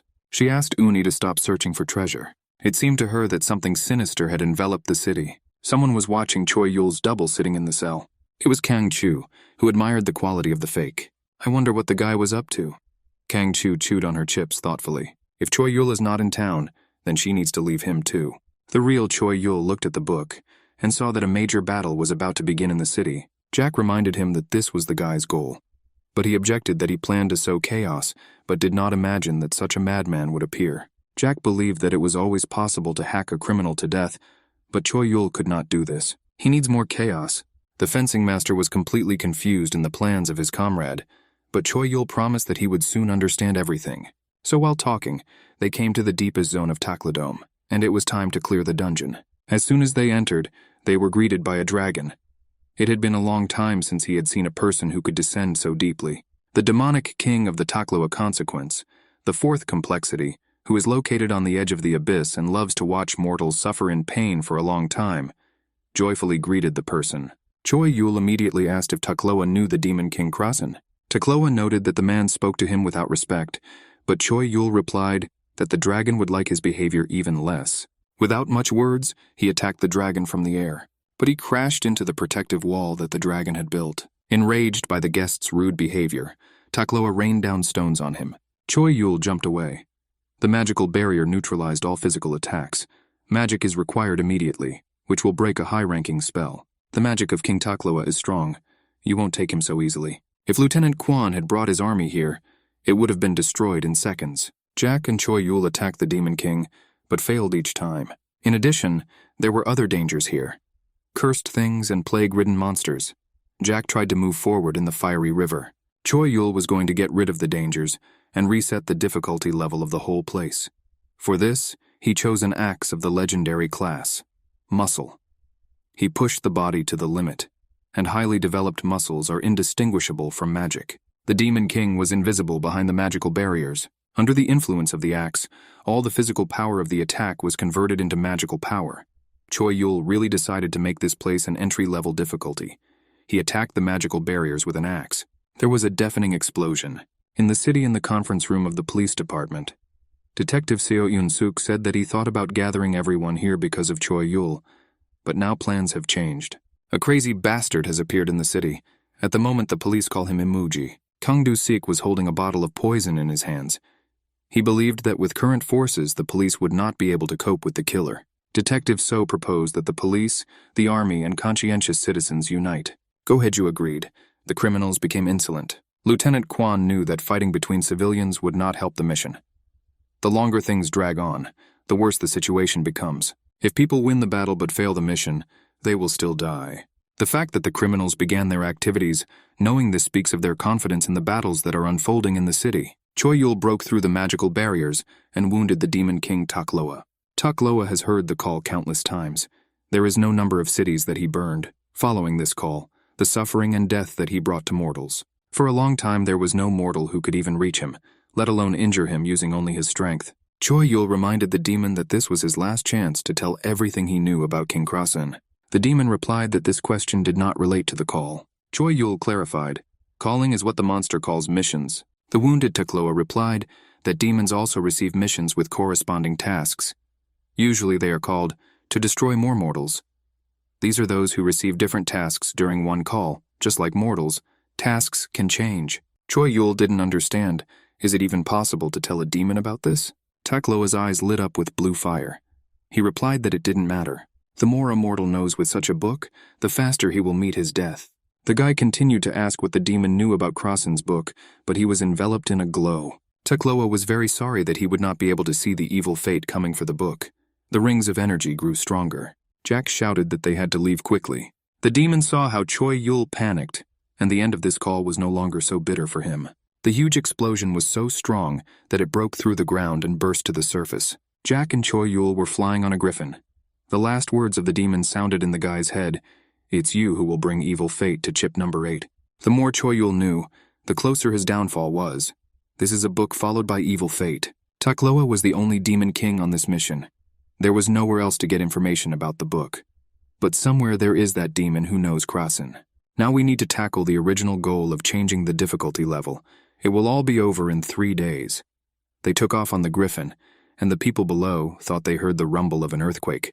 The fencing master sadly wondered whether his student and her comrades would be able to survive these 3 days. 3 days later, a police officer was directing the movement of people into the safe zone. The amugi gang was raging. It was necessary to stick to the main road. Potions and antidotes have run out. The number of casualties on the mission was less than those suffered after human-to-human fighting. Half the city was covered in a toxic fog. Go Hye-ju fought with Detective Seo in the most dangerous places. They surrounded Amugi and demanded that he surrender. But he was sure that even these two, with legendary items, would not be able to catch him. Lieutenant Kwon complained that even during battles like this, treasure is all that many bastards are interested in. They hide and try to get the most benefit. And all because of the lack of a leader. An absolute leader who would unite and guide these people. Amugi was confident that the position of leader belonged to the strongest. Go Hye-ju shouted that the strongest is Choi Yul. The Amugi laughed. The fact that Choi Yul never did anything proves that he has no confidence in defeating him. Although Amugi himself prepared a gift for the guy. He stood in the clouds of fog and delivered a speech to a group of people. From the ambush, Lieutenant Kwon could see that the fog was thick enough to block the shot. The longer people fight a villain, the more skills he has. With such a growth rate, we must cope with it before it's too late. Amugi said that he was different from Choi Yul. It can give people as many points and items as they need, and complete missions with ease. And the residents of the city should only listen to his words and say yes to him without hesitation. Detective Seo Yoon-suk wanted to punch the monster. He created a force tunnel and sent it towards the enemy, advising him to simply leave to look for treasure. Amugi said that such a technique would not work against him. He dispersed the whirlwind that So Yoon-suk created. Guo Hye-ju tried to counteract the poison with a spear and created a fire trap, but she was powerless against the skills of the Amugi. He approached the girl and the detective. The Amugi extended his hand and threatened the people to imbue them with poison and enjoy the cries for help, and now he will choose whose screams he wants to hear first. Detective Seo covered the girl with himself. He sacrificed himself even though she tried to come forward. At that moment, a bright flash illuminated the space. All the poison evaporated somewhere. In place of the Amugi stood a man clearing his throat who asked, "What bastard dared?" Detective Seo Yoon-suk and Go Hye-ju looked up at the sky. The goblin fencing master Jack said that he was disappointed with the students who could not cope with such a third-rate opponent, like Amugi. Seo Yoon-suk didn't understand what this monster was doing here, but Go Hye-ju recognized her teacher. The amugi took on his previous appearance and asked what the defender of the column from the previous mission was doing here. Goblin Jack replied that the guy needed proper education and discipline, but the time had come, and everything would have to be postponed until next time. The system issued an emergency alert. Another god of gold has been discovered. The god of gold is a teenager who is ready to join the competition in this group. The task has been updated. From now on, you can choose which god to donate gold to. Whoever receives the most offerings will win. Lieutenant Quan did not know what to say to this news. The system continued to mock. Residents who bring offerings to the victorious god will receive incredible rewards. Those who donate to the losing god will receive nothing. Imugi looked at the monitor in disbelief. The city god of gold was clearly losing to the teenager who was sitting in the desert. Residents suspected who could have done such a nasty thing to them. Curses rained down on Choi Yul from all sides. It was hard to look at Imugi. He was so upset. Creating a villain that will unite the entire city is a rather obvious but quite workable way. However, Choi Yul couldn't leave the role to someone with psychopathic tendencies, which behaves accordingly, relying on its legendary items. That's what Choi Yul thought while flying on the Griffin. Residents of the city who worked in the outer perimeter discussed what had happened. Everyone came to the conclusion that Choi Yul was a scoundrel and had a criminal face. Some wanted to return to the city, despite the fact that the amugi was evil there. The amugi himself watched in impotent anger as his opponent flew away on his Griffin. He decided to use a last resort and threw a charge of poison at Choi Yul. A deadly cloud enveloped Choi Yul and the bird. Go Haiju and Detective Seo are frozen in horror. Enraged that he was being used as some kind of tool, the amugi fired a new batch of poison from the slingshot. He wanted revenge and to kill that scoundrel Choi Yul. The charge of poison hit the Griffin, but something happened that made the amugi's jaw drop. The Griffin ate the poison intended for its rider. The amugi saw how the cattle enjoyed the poison. It turned out that the Imperial Griffin mainly hunts poisonous creatures such as basilisks and hydras, and has resistance to boss-level poisons, and the amugi's poison was elite level, which was like nectar for the Griffin. The criminal never expected such meanness. Choi Yul landed next to him and began to mock him. Imugi, you're probably wondering why his poison didn't work? So let him deal with this as homework, instead of robbing and scaring people. He gave a click to the criminal and he was neutralized. Choi Yul stood on the street, accompanied by Jack and the Griffin. He shouted that he would monopolize the desert god of gold. Anyone who makes a sacrifice to his god, he will make a sacrifice to sovereignty every mission. Let the residents make an effort not to screw up the rest of the missions. Residents unanimously wished Choi Yul to die, after which the guy sat on the Griffin and flew away in the company of the Goblin Jack, filling the area with demonic laughter. Detective Kang Do-sik thought that this bastard was just disgustingly overacting. An urgent meeting of the military and police was held in the city regarding the search for treasure. People needed to find more treasures than Choi Yul found. And in just 1 week, Go Haiju convinced the residents that they needed to work together to achieve this. Detective Seo Yoon-suk explained that the way to counteract disaster is the same as always, working together. This obvious method is the most effective in the history of mankind. This is how they dealt with difficulties throughout all generations. Choi Yul, otherworldly missions, finding a way to return to your own world. To cope with this, people must give each other their strength. Imugi sat gloomily behind bars and also listened to these speeches. He clenched his fist with the poison pearl tightly. The City Alliance provided guidance on how to complete the mission. Treasures are in nests, using hostile organisms and ground monsters near the base. You can easily track monsters as their powers are visible to the naked eye. The value of the treasure in the nest is small, but sometimes someone hits the jackpot. Dungeons? This is a general term for buildings or caves that cannot be fully seen. Despite the general value of the treasures themselves are quite different, and due to the high danger, solo exploration is prohibited. Military and experienced external seekers are encouraged to join forces. People handed over treasures, loaded them into cars and took them to the city. Often along the way they were attacked by monsters. Defense units entered the battle with them and acted very harmoniously. They continued to fire and opened a passage for the trucks. Next, the treasures arrived at the assessment centers. Army police and private security were stationed here to provide security. Finally, the main treasure was found, the idol of the true god, a treasure of legendary rank. But despite this, the difference between the city and Choi Yul has not decreased much. Choi Yul was confidently in the lead. Commander Kim Seong-gu thought that the jungle and the plain were almost completely cleared. All that remains is the desert where Choi Yul sits, and the last map, where no one has been yet. The trip there was postponed due to the high Rivka. Will Choi Yul's detachment miss it? Do you have enough equipment to get there? And isn't it dangerous to leave the city defenseless? Although there were chances, Seo Yun-sung and Kang Do-sik looked at the hair. This is all that remains of Choi Yul's double. They admitted that the guy had completely fooled them. He used himself as bait to get people to act, and subsequently cause anger in people, which replaced fear. Seo Yun-sung was furious. We can't leave it like that. He hit the table with his fist. Because of this method, it doesn't matter how the mission ends, but Choi Yul will be even more isolated from the city. Both detectives looked at the broken table in silence. Kang Do-sik finally realized what kind of person Choi Yul is. He holds not only the cards that everyone can see, but rather all the cards and thinks about the game. In this case, it is necessary to unite and strengthen the people, because Choi Yul clearly has his cards ready in case the city wins. The city needs something more than the obvious, to gather strength and go looking for treasures. Kang Chu stood near the stone with the inscriptions. She was surprised by what she read. It turns out that the treasure hunt mission can be accomplished in another way. In the pictures, people gathered at first and prayed to the little god of gold. And then they killed the god of gold and killed him before he grew up.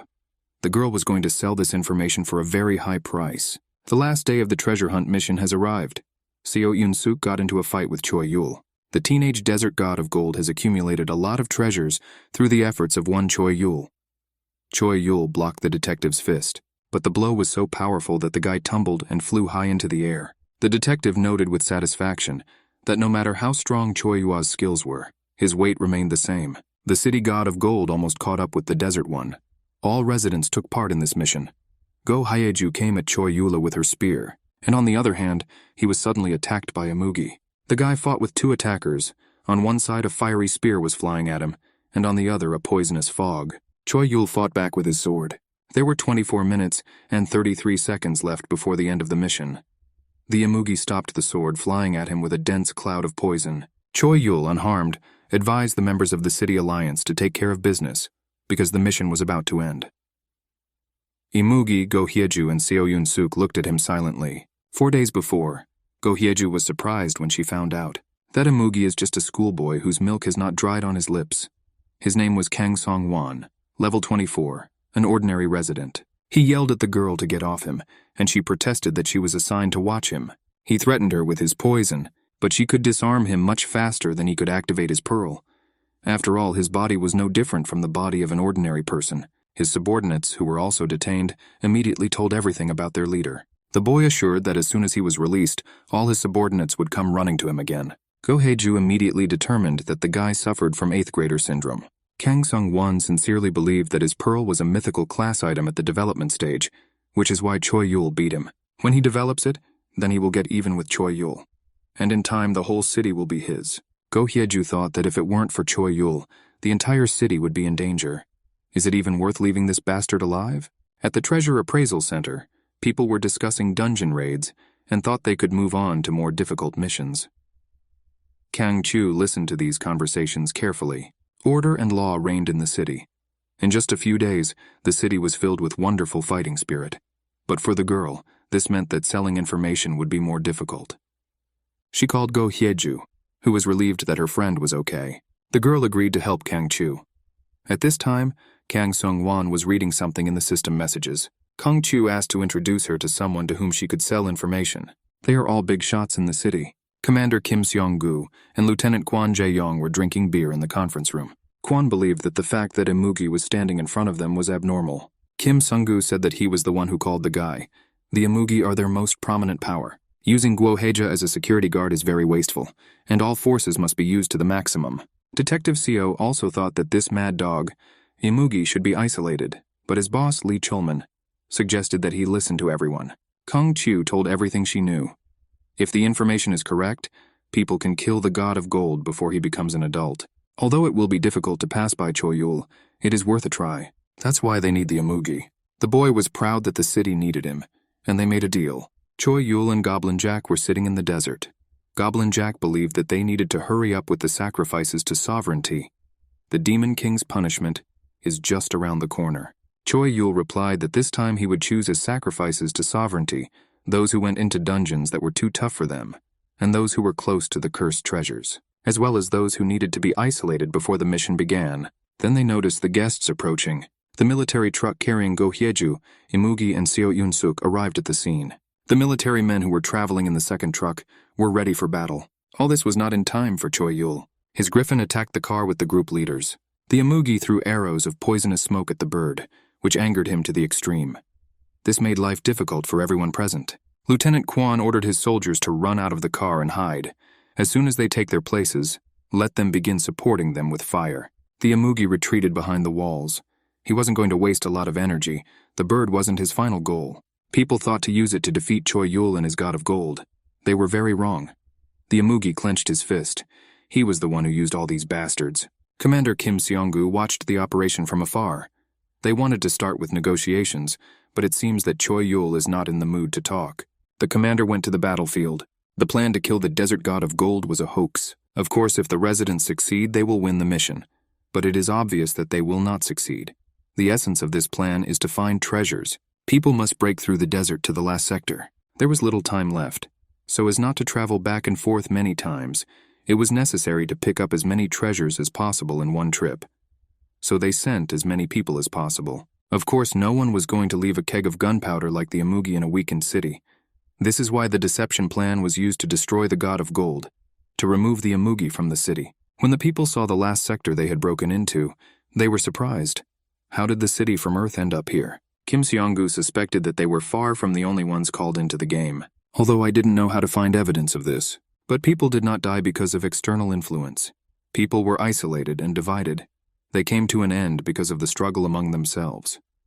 These corpses are at least a year old. Although the game started at the same time, it can be assumed that time flows differently in different cities. This means that the players who called everyone and created the game can manage their time as they please. At this time, the griffin was fighting with Detective Seo and Go Hyeju. They attacked the bird with fire and blows. Combinations of jabs and hooks achieved their goal. Go Hyeju was planning on top of the griffin with her fiery spear. She was very ashamed, but they had to win. The griffin was engulfed in flames. Choi Yul and Go Yu and Jack watched this epic battle. Before the battle, Detective Seo and Go Hyeju were glad that they had the best legendary equipment. The dragon spear and Fangbak's glove. They not only have attack power, but also provide additional statistics. Therefore, even at level 1, they have superhuman power. The downside is that most attacks are too large scale and cause great damage. To control power, you will need to use them to the maximum in team play. Therefore, they need veterans who are used to working in a team. The griffin lay on the ground, all burnt and defeated. But suddenly he soared into the sky. Go Hyeju and Detective Seo Yun-sung went nuts. Choi Yul appeared near the griffin and congratulated them on completing the first stage. Seo Yun-sung shouted that it was time to stop all this. They didn't come here because of the god of gold. He personally came here to save the guy before he completely moved away from the city. Choi Yul replied that if this was the case, then let the detective arrest him, if he has enough strength. With these words, Choi Yul took off, leaving behind clouds of sand and dust. At this time, Go Hyeju warned Seo Yun-sung about the danger. She parried a blow of incredible power, which scattered all the people near her. Goblin Jack noted that the only one who resisted him was an inexperienced student. Lieutenant Quan remembered the fencing master, the column defender from the penultimate mission, who had a higher difficulty than the other guards. Will people be able to defeat such a fighter? Especially when Imugi has disappeared somewhere. In the gorge in the nest of the Imperial Griffin, Choi Yul told his bird that she had done a good job and could now rest. He apologized for using the griffin and hoped that thanks to his ability to regenerate, he would quickly recover. However, the griffin had one more feature. It could change the weather, which is what Choi Yul took advantage of. The guy promised that he would guard the griffin's nest until the end of the mission. Choi Yul recalled Seo Yun-sung's words that he came to save him. The guy did not expect such words at all. People could not cope with the Goblin Jack. He openly mocked them. Many were already unconscious, including Quan. Detective Seo knew they couldn't do anything about this monster. Go Hyeju asked her teacher to let them pass. Jack reminded her that they were fighting a martial artist. Let people use martial arts too. Lieutenant Quan came to his senses and suggested a retreat. He said that there was still time. No one was going to kill them. You need to step back and make a plan for further action. Choi Yul flew up to Jack. Jack said that Kwon Jae-young is very reasonable. He has the mind of a general, unlike those who act without thinking. Choi Yul knew that the raid was not a system that one person could withstand. This requires strategy and collaboration. People need to gain experience through this mission. Kwon suggested dividing this experience into several groups, because people need to constantly avoid a monopoly on power. Jack asked Choi Yul what he did with the amugi. The guy replied that he was looking after him. Amugi is currently going through the tumultuous period of adolescence. Amugi himself was sure that Goblin Jack was just an easy task for him. If he can kill him, he can kill the god of gold, while everyone else is fixated on Choi Yul. At this time, in the city of Kang, Du-sik came up with a way to increase the value of treasures. Choi Yul is simply using the mission to get more rewards, so Kang Du-sik tries to think like this guy, and not just offering treasures, and the result is quite successful. Will they be able to defeat Choi Yul? The work of collecting treasures continued in the city. Kang Du-sik regulated the movement of objects. Hero rank items were beyond repair. He ordered to find those who had these items. He was informed that a storm was raging in the desert, and treasures would arrive from there at night.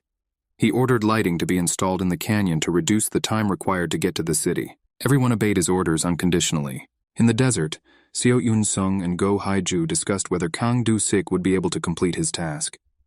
The detective knew that his partner was very strong. The word that describes him perfectly is resourceful, and this is why Seo Yun-sung considers him dangerous. He wouldn't leave Khan alone in the city. But that's what happened. Amugi was checking his poison pearl at this time. Something went wrong during the check.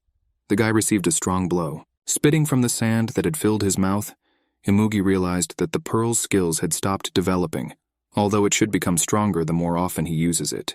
Choi Yul sat with his book and said that even if he gives that idiot Amugi an opportunity, he still doesn't take advantage of it. He knew that the pearl's abilities would not improve if it only hunted low-level monsters. It is necessary to gradually defeat stronger enemies. Until now, the boy had been hiding and encountering weak monsters and people. Its poison does not affect even elite rank monsters. Choi Yul was confident that if Amugi fought Go Hyeju, he could improve quite well.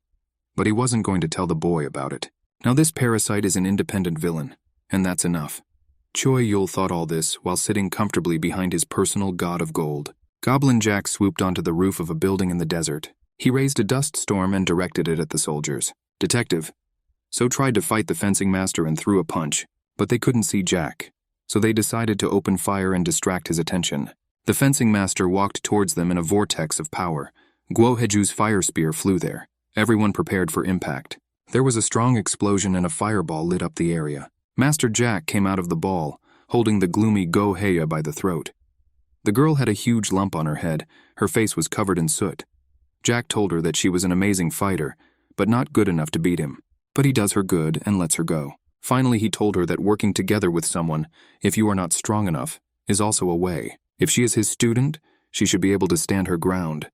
The girl promised that she would try. The three friends walked away from the fencing master. Lieutenant Kwon Jae-young couldn't tell if Goblin Jack was testing them or training them. What happens if they fail? The military did not see either Choi Yul or Amugi up close, although they were sure that Choi Yul knew that they were coming and they needed to be on their guard. The desert was covered by a powerful tornado, and progress was impossible. It was impossible to cross the tornado. Detective Seo clenched his fists. He had a plan and he felt it would work. He launched the force of his energy towards the wind and tried to change its direction. Lieutenant Kwon explained to the surprised Go Hyeju that Fangbak, whose glove So Yun-sung now has, is the god of the wind. A weapon of this power can do something like this, and it's amazing. But this is impossible if you only have Fangbak's gloves, said the voice from the tornado. Choi Yul praised Detective Seo for improving his abilities and receiving recognition from Fangbak himself. That's why he does a lot. Everyone was taken aback by the impudence of Choi Yul, who decided to show himself to people. And the guy, as if nothing had happened, said that everything was happening earlier than he expected, and it was time to start the final stage. He threw people travel tickets, which allowed them to move to a place where a person had already been. But only once. These tickets could forcefully teleport citizens within the user's line of sight. Go Hyeju and Seo Yun-sung moved. They began to look around where the damn Choi Yul had taken them, and they heard the voice of the Amugi, who was surprised that they were still alive. But the boy, when he looked at this couple more closely, was very surprised. Their energy changed a lot in one day. Behind them, the bear and the dragon were now clearly visible. Go Hyeju asked if Choi Yul sent the boy here. He replied that he blinked and ended up here. So this bastard did it? Was he so afraid that his god of gold would be taken away? Choi Yul was approaching them. He wasn't afraid of anything. Since ancient times, it has been a tradition to fight the final boss on a separate stage. Choi Yul took his sword out of its sheath. The three people prepared for battle. The Amugi attacked Choi Yul. He approved of the boy's attempt. Amugi reported that playing with various losers allowed him to learn his lesson. The more he beat them, the better they performed. Then they became simply amazing. Choi Yul replied that as expected, Amugi is the real villain. Kwon Jae-yong has lost contact with his comrades. He could guess they were fighting now. In addition, he was informed that ammunition was running out. The amugi were removed from the city. The plan was carried out, but it was not possible to surpass Choi Yul in the amount of gold. There were about 2 days left before the end of the mission. Kwon Jae-yong decided to carry out the plan to the end. They didn't have time to implement a new plan. It was necessary to finish what was started. People collected treasures all together. Choi Yul said it was time for the cliched final boss fight scene. People need to remain vigilant. He continued to joke. He continued that the god of gold has virtually no combat power. With skills like his opponents, defeating him will be easy. If one of them can hit Choi Yul himself at least once, then he will take him as a reward to where the god of gold is. After these words, Choi Yul burst out laughing. The amugi boastfully stated that he had not yet launched any serious attacks. But now he won't stop. He hurls a charge of poisonous fog at Choi Yul. Choi Yul praised the guy for such a large coverage of the area, but he himself was not affected by the fog. Although the boy has just started, he will finish now. Choi Yul drew his sword, and Amugi received a noticeable blow to the forehead. The villainous mask immediately flew away from him, falling to the ground. He managed to send several bad words towards Choi Yul. Choi Yul descended to the ground and asked his two rivals, will they do anything? Their overall goals are different from those of the amugi. Seo Eun-sung and Go Haiju are about to show the guy something powerful. Commander Kim Seong-gu was getting ready to set off. The partner was worried whether the commander would be okay. Kim replied that there were too many treasures and not everyone could do it. Kong-chu was sitting in the military car. Kim Seong-gu planned to go with the volunteers and return with the rest on foot. The battle in the desert flared up more and more. Seo Eun-sung was about to grab Choi Yul in his bear hug, but he discovered that he was grasping for air. Choi Yul hovered above him. You can't defeat him with this technique. After all, he is stronger than even Jack. The guy hit the detective on the top of the head with his shoe. It's a shame. Because of these shoes, people could not see Choi Yul's movements in the air. And he didn't fight at full strength. Guo Haeju frantically recalled what Master Jack taught her. She was torn from her thoughts by Lieutenant Kwan's scream. He finally discovered their location. Go Haeju wanted to tell the lieutenant a lot about the god of gold, but the connection was broken. Instead, a message came to tell the girl to just listen to what he had to say. If Choi Yul said something about the god of gold, that means it's part of his plan. If the girl heard him, now she is a victim of sovereignty. Now Go Haeju wanted to kill Choi Yul. The detective and the amugi wanted the same thing. The lieutenant asked the girl to keep him informed of all events. He will come up with something and let them gain time. Go Haeju decided to just continue fighting. Amugi woke up with a headache. He saw both the detective and the girl next to him.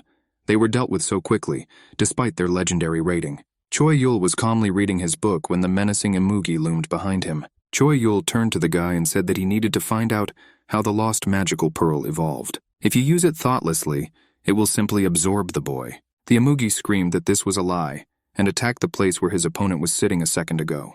Choi Yul shouted that he wanted to warn the guy about the danger, but he wanted Choi Yul to disappear. Go Haeju heard Lieutenant Kwan's message. He explained his plan to her. Commander Kim Seong-gu arrived in the city and brought treasures. Those people who were outside the city also arrived. The amount of treasures given to the god of gold in the city increased greatly, almost twice. In the desert of the god of gold there was a battle, and the value of the treasures was almost equal to that of the city. People were annoyed that their efforts were getting nowhere. 21 minutes and 32 seconds remained until the end of the mission. Seo Eun-sung charged and ordered Go Haeju to get ready. They just had to make the last push. Seo Eun-sung struck with all his strength with his glove. The wind funnel threw Choi Yul aside. It was cool. The amugi appreciated the detective's work and wanted to deal the final blow. The detective turned sharply and ran away from the battle scene. The amugi saw the light of a signal flare in his peripheral vision. So Eun-sung ran towards the soldier who sent him. He shouted that everyone was urgently retreating. They boarded a boat that could cross the sands under sail. Its engine was So Eun-suk's skill, which created the right wind. Amugi rushed to catch up with the boat. Seo Eun-sung shouted that they didn't have time and needed to move faster. 15 minutes and 3 seconds remained until the end of the mission. Choi Yul's sword ripped through the whirlwind that the detective created. Choi Yul was not impressed with such skills. Guo Haeju was stuffed with all sorts of stamina trees to improve her health. During her first mission, Choi Yul taught her the secret spear technique. To use this technique, you need to have 100% endurance and pierce yourself with a spear. Choi Yul shouted that this technique could not be used now. The girl is not strong enough, and if she does this, she will die. But Guo Haeju used this technique. She was determined. Rivers of fire flowed from her in all directions. Spear technique. A spear burned with the breath of a dragon will only help those who have enormous internal potential for strength. Only with a high level of endurance can you use the power of this technique. Another name for the technique is the Dragon of the Sun, because as a result, both the dragon and the sun, after them only ashes remain. Choi Yul blocked Go Hyeju's spear with his sword, preventing her from piercing himself. He realized that she was drinking stamina potions. Lieutenant Quan advised her to do this. Quan Jae-yong couldn't figure out Choi Yul's plans, but they could unravel a person's plans. Choi Yul laughed. They caught him cleverly. It wasn't that he and Go Hyeju couldn't catch up with the escaped people, but Choi Yul wanted to finish things here. His goals were achieved. There are 7 minutes and 23 seconds left until the end of the mission. Quan Jae-yong ordered everyone to get ready. Something was coming. The detective was working at full capacity. A passage opened, and the lieutenant and the soldiers ran. Behind him, So Yoon-sun saw the amugi approaching in the clouds of fog. There are 6 minutes and 11 seconds left until the end of the mission. Toxic smoke enveloped Quan and the soldiers. The amugi was very angry. The jokes are over. He fired poisonous arrows at the passage and pulled the God of Gold out of his hiding place. Quan Jae-yong ordered to open fire and raised his machine gun.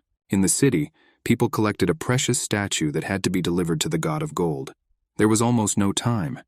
4 minutes and 42 seconds left. Lieutenant Quan pulled the pin from a grenade in the desert, and he threw it at the desert sun god. In the city, people received a message from the system that the God of Gold had rejected their treasure. The residents did not understand what God did not like about this work of art. A little boy sat on the ground and played with the remains of gold and jewelry. He put together some kind of scary figure and showed it off to the adults. Suddenly, the baby's handicraft sparkled and rose into the air. 1 minute and 35 seconds left. Choi Yul asked Go Hyejun for a favor. People will still split into groups eventually and fight among themselves. This is human nature. Go Hyeju listened to the guy carefully. There are 25 seconds left until the end of the mission. The God of Gold puffed displeasedly on his throne. People realized that it was all over. They froze and didn't know what to do. 11 seconds left. God made an angry face. 4, 3, 2, 1 second. And when the countdown stopped, the God of Gold laughed. Everyone received a message from the system that the mission was completed. In the desert, they also read that the city God of Gold was victorious. Imugi was happy as never before. Before him lay the broken desert God of Gold. People succeeded. Imugi wanted to receive a reward and get his promotion, but the system broke it.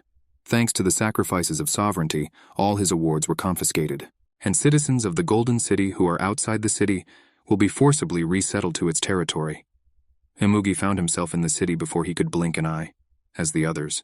The lieutenant and detective shook hands and decided to meet for a drink sometime. People received a message that reward points will be awarded double. Kangchu took 3rd place, 2nd, Sun Taeyeon, and the 1st is Parkun. People began to congratulate the winner, although he shouted that this was not his fault. Everything was done by Go Hyeju. Kwon Jae-en received a message on the phone. The members of the lieutenant's platoon who captured the God of Gold in the desert were given a special reward for his capture, a dodecahedron. With him, the chance of getting hero status increases greatly. Kwon couldn't even believe in such generous rewards. The God of Gold blessed the city. The export rate increased by 10%, and the satisfied God of Gold left the city. There are a day left before the start of the next mission. Choi Yul was once that there was a happy ending, but everything will end in tears. The Demon King's punishment was lifted from him. The guy had 10% endurance left. Goblin Jack said that this is very little, and he asked, "Is the guy still an enemy of the city?" Choi Yul replied that not at all. Now he is the scourge of the city. Jack didn't understand the difference. Disaster is even worse. Choi Yul thought that the disaster of an entire city sounded cool. I had to come up with something like this. Jack thought it was a dubious status, but Choi Yul was pleased to see how his city was developing. Now they have enough resources for development. The 8th chip may change beyond recognition.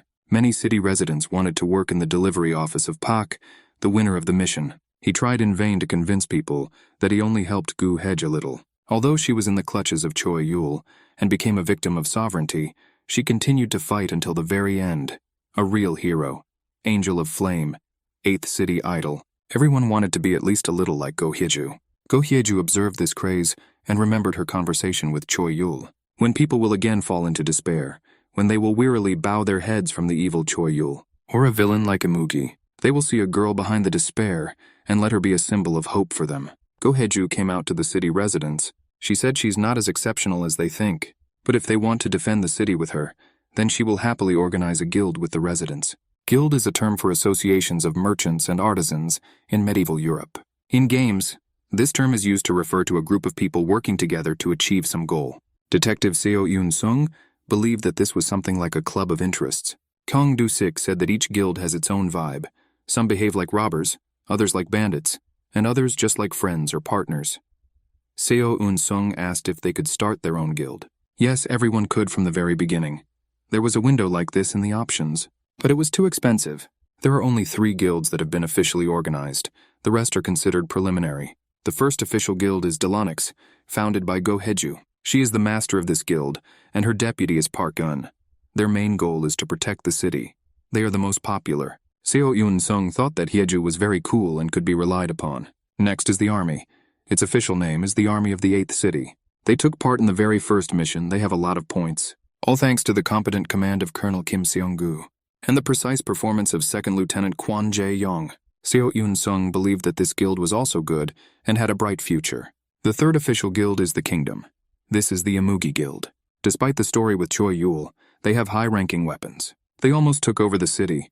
Many robbers intoxicated by impunity joined this guild. This guild has only one goal: to kill Choi Yul and take over the city. Seo Yoon-sung knew that Amugi was very arrogant and would not rest until he won.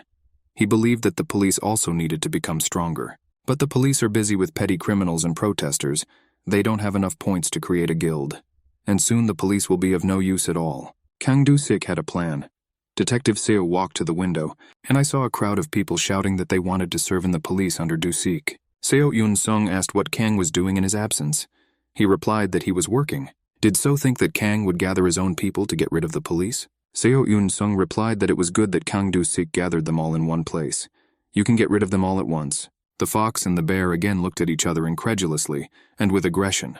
During the investigation, police came across suspicious rewards for sovereignty victims. The list also includes former prisoners and prisoners convicted of especially serious crimes. Kang Do-sin found it strange that there was no one on the list other than Amugi's people, but there was a reason for that. Seo Yoon-sung said that those who came will obey the police. He left. Kang Do-sik knew that it would be difficult to carry out such a plan step by step, but it would lead him to victory. Leaflets were scattered around the city, encouraging residents to enroll in the army. Kim Seong-gu was saddened that there were very few volunteers. Most likely they were frightened by the word mobilization, but those who came on their own are simply amazing. Kwon Jae-yong notified the command that they were running out of ammunition. There is also not enough food. All we have is electricity. The city must learn to produce everything it needs. This is the rule of any civilization. There should be no resistance among civilians. The army also had a declaration of the 4th city. People left a lot in the destroyed sector, and the army of the 8th city documented everything. By combining this theory and combat experience, you can create your own strategy. Choi Yul sat at the top of the tower and looked at the city. Chu walked up to him and noted that he looked happy. He replied that he was really pleased. But what is the girl doing here again?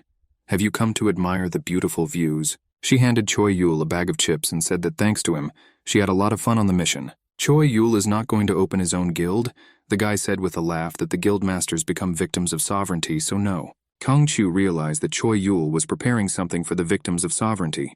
When this problem is resolved, she would like to be the first to enroll in Choi Yul's guild. If the guy needs help, let him call at any time, discarding formalities, Kang Chu said, which scared Choi Yul. If he did not understand her intentions, she is even ready to become a victim of sovereignty. She went downstairs, leaving the guy with a pack of chips in his hands. The girl was, of course, interesting, but the sacrifice of sovereignty and the punishment of the Demon King were not part of Choi Yul's plans. This mission helped him create a city and begin Krasin's business. He didn't receive any award. The system said that people who conspire with the God of Gold will not be rewarded. This means that Krasina also received nothing. By participating in the mission, Choi Yul showed the Demon King that if he goes against the guy, he will lose. If there is no response from Krasina, Choi Yul will continue. But if his guesses are correct, then he won't have to wait long for an answer. The Demon King is greedy enough to come up with sovereignty, and he knows very well that Choi Yul can satisfy his greed. Suddenly, Choi Yul saw a figure not far from him. Is it really he himself? The guy pulled out his sword and rushed at Krasin, who had his back to him. But unexpectedly, he found himself sitting in a chair. The demon approached him from behind. He was carrying something in his hands. Choi Yul felt that he had been dressed in noble clothes. He was sitting at a table with fruit on it. Krasina himself sat opposite him. Books were flying above both of them. Choi Yul saw that this did not look like a demon king at all. What's going on? He felt a lot of pressure. And yet this is the king of the demons of sovereignty, Krasina. The demon calmly drank tea, lowering his eyes. Choi Yul looked at him gloomily. The demon didn't look like he was about to attack. He wanted to ask many questions, but could not say a word. Krasina spoke. He met with Choi Yul purely out of interest and doesn't want to be distracted by anything. But he will let the guy decide what their meeting will lead to. This dance is led by Choi Yul. Choi Yul mentally asked what Krasina needs. The demon replied that he had 6 people like Choi Yul, while the demon himself was the only one. And the guy has to choose. If he remains a funny toy, then nothing will change. But if Krasina becomes needed, then a new opportunity will open up for him. The book will change according to Choi Yul's choice. I wonder if sacrifices and punishments will disappear with the right choices. The Demon King advised him not to rush.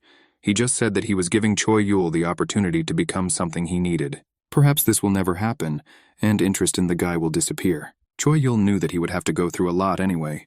Krasina began to wonder, is this much unimportant for his silent interlocutor? If Choi Yul becomes neither one nor the other, then only one opportunity will open before him. To change the fate of all units. Choi Yul went nuts from this. He didn't even know what to say. In the city, the system reported that due to the increase in experience, chip number 8 moved to the 3rd level. Residents were glad that they moved to 2 levels at once. Many never used their glasses. Some of the city's longevity has been restored. Kang-Chu understood that the player chooses the reward for leveling up. Actually, she wasn't happy with their player. He was kind of lethargic in her opinion. For increasing the city level, an assistant was added to the city. It was an impressively shaped robot. He could automatically attack the aggressor and had a close combat style. When attacked, he will attack back.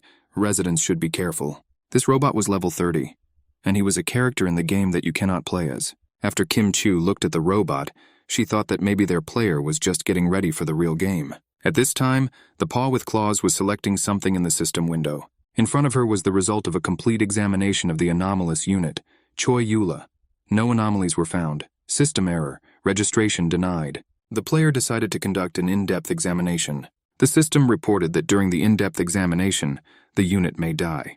Continue. The finger pressed on some option. Choi Yul at this time asked the demon a question.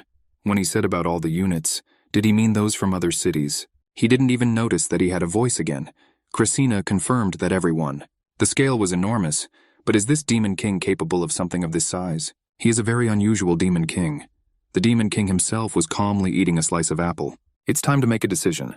Choi Yul decided to clarify what the demon was going to achieve. Krasina wanted everything that belonged to the players.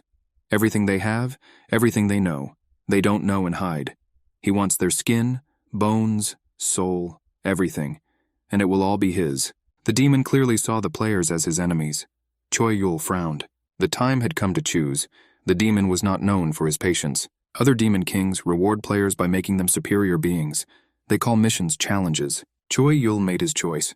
The demon king rated it as brilliant but obvious. He will erase this conversation from Choi Yul's memory. They must not be caught until the time is right. Choi Yul yelled that nothing would change in his situation. Why erase memory? The demon reminded that change is a process. It takes time. And Choi Yul flew into the sky screaming, "You bitch!" He was haunted by the voice of the demon king, who asked the guy not to worry. Choi Yul opened his eyes in the same place where he was before. He decided that he had fallen asleep, but Krasina never answered him. The demon's last words were that his child would guide Choi Yul, but the guy didn't remember this. Kang-Chu fled in the city. She really hoped that she had gotten away from the chase. But this did not happen. She was jumped by Go Haeju, who demanded that the girl finally become a member of her guild. Kang-Chu didn't want any guilds. Go Haeju insisted that friends should be together. Kang-Chu didn't remember when they became friends. She was more comfortable alone. She was not suitable for Go Haeju. The girl grabbed Kang-Chu and didn't let go. Kang-Chu feared for her health and asked Go Haeju to leave her alone. The army trained on the parade ground. Unlike those who had serious injuries, the rest used 30 minutes of recovery. This feature not only relieves injuries, but also increases your endurance levels. Strength is restored, as if you had slept for 10 hours. The army was preparing and recovering. Robots at school taught children how to behave during a mission. Work was underway at the headquarters of the Raiders Guild. They are engrossed in preparation. Choi Yul was training with a fencing master. Choi Yul followed all the commands of his mentor and thought that the civilians would understand everything. This is what determined their survival in the next mission. There was fun going on in the Amugi Guild. Fights, women, drinking. Amugi was delighted with such a life. If you cripple someone like that, you will only have to pay 10 points for recovery. In fights without rules, the strongest could become the right hand of the Amugi himself. So the day passed. A new round has begun. The player rolled the dice. Chip number 8 has moved 3 squares and stopped at the cannon tower. The mission will be common. Apparently the residents will have to get together. While the search for a cooperative mission was underway, Choi Yul looked at the open book. A random 3 pieces also landed on the cannon tower. Feature number 17, a rather destroyed city. Guo Heju said that this is another city that has not fallen yet. Seo Eun-sung wondered if there was another city on Earth like theirs. Kang Do-sik replied that it is unlikely that the second city from Earth, or he has undergone major changes.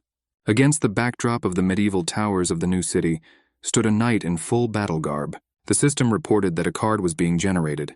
2 cities stood nearby. Kwon Jae-yong saw that the map was empty, but the cannon in the center was very good. The difficulty level for the cannon tower will be determined by the sum of all players' dice when rolled. The sum of the dice is 11. The cannon tower will attack the city randomly. You need to conquer the tower, and the mission will end after time. Choi Yul looked at the tower and realized that there was 1 floor for each difficulty level. 11 in total. The time to complete the mission is 7 days.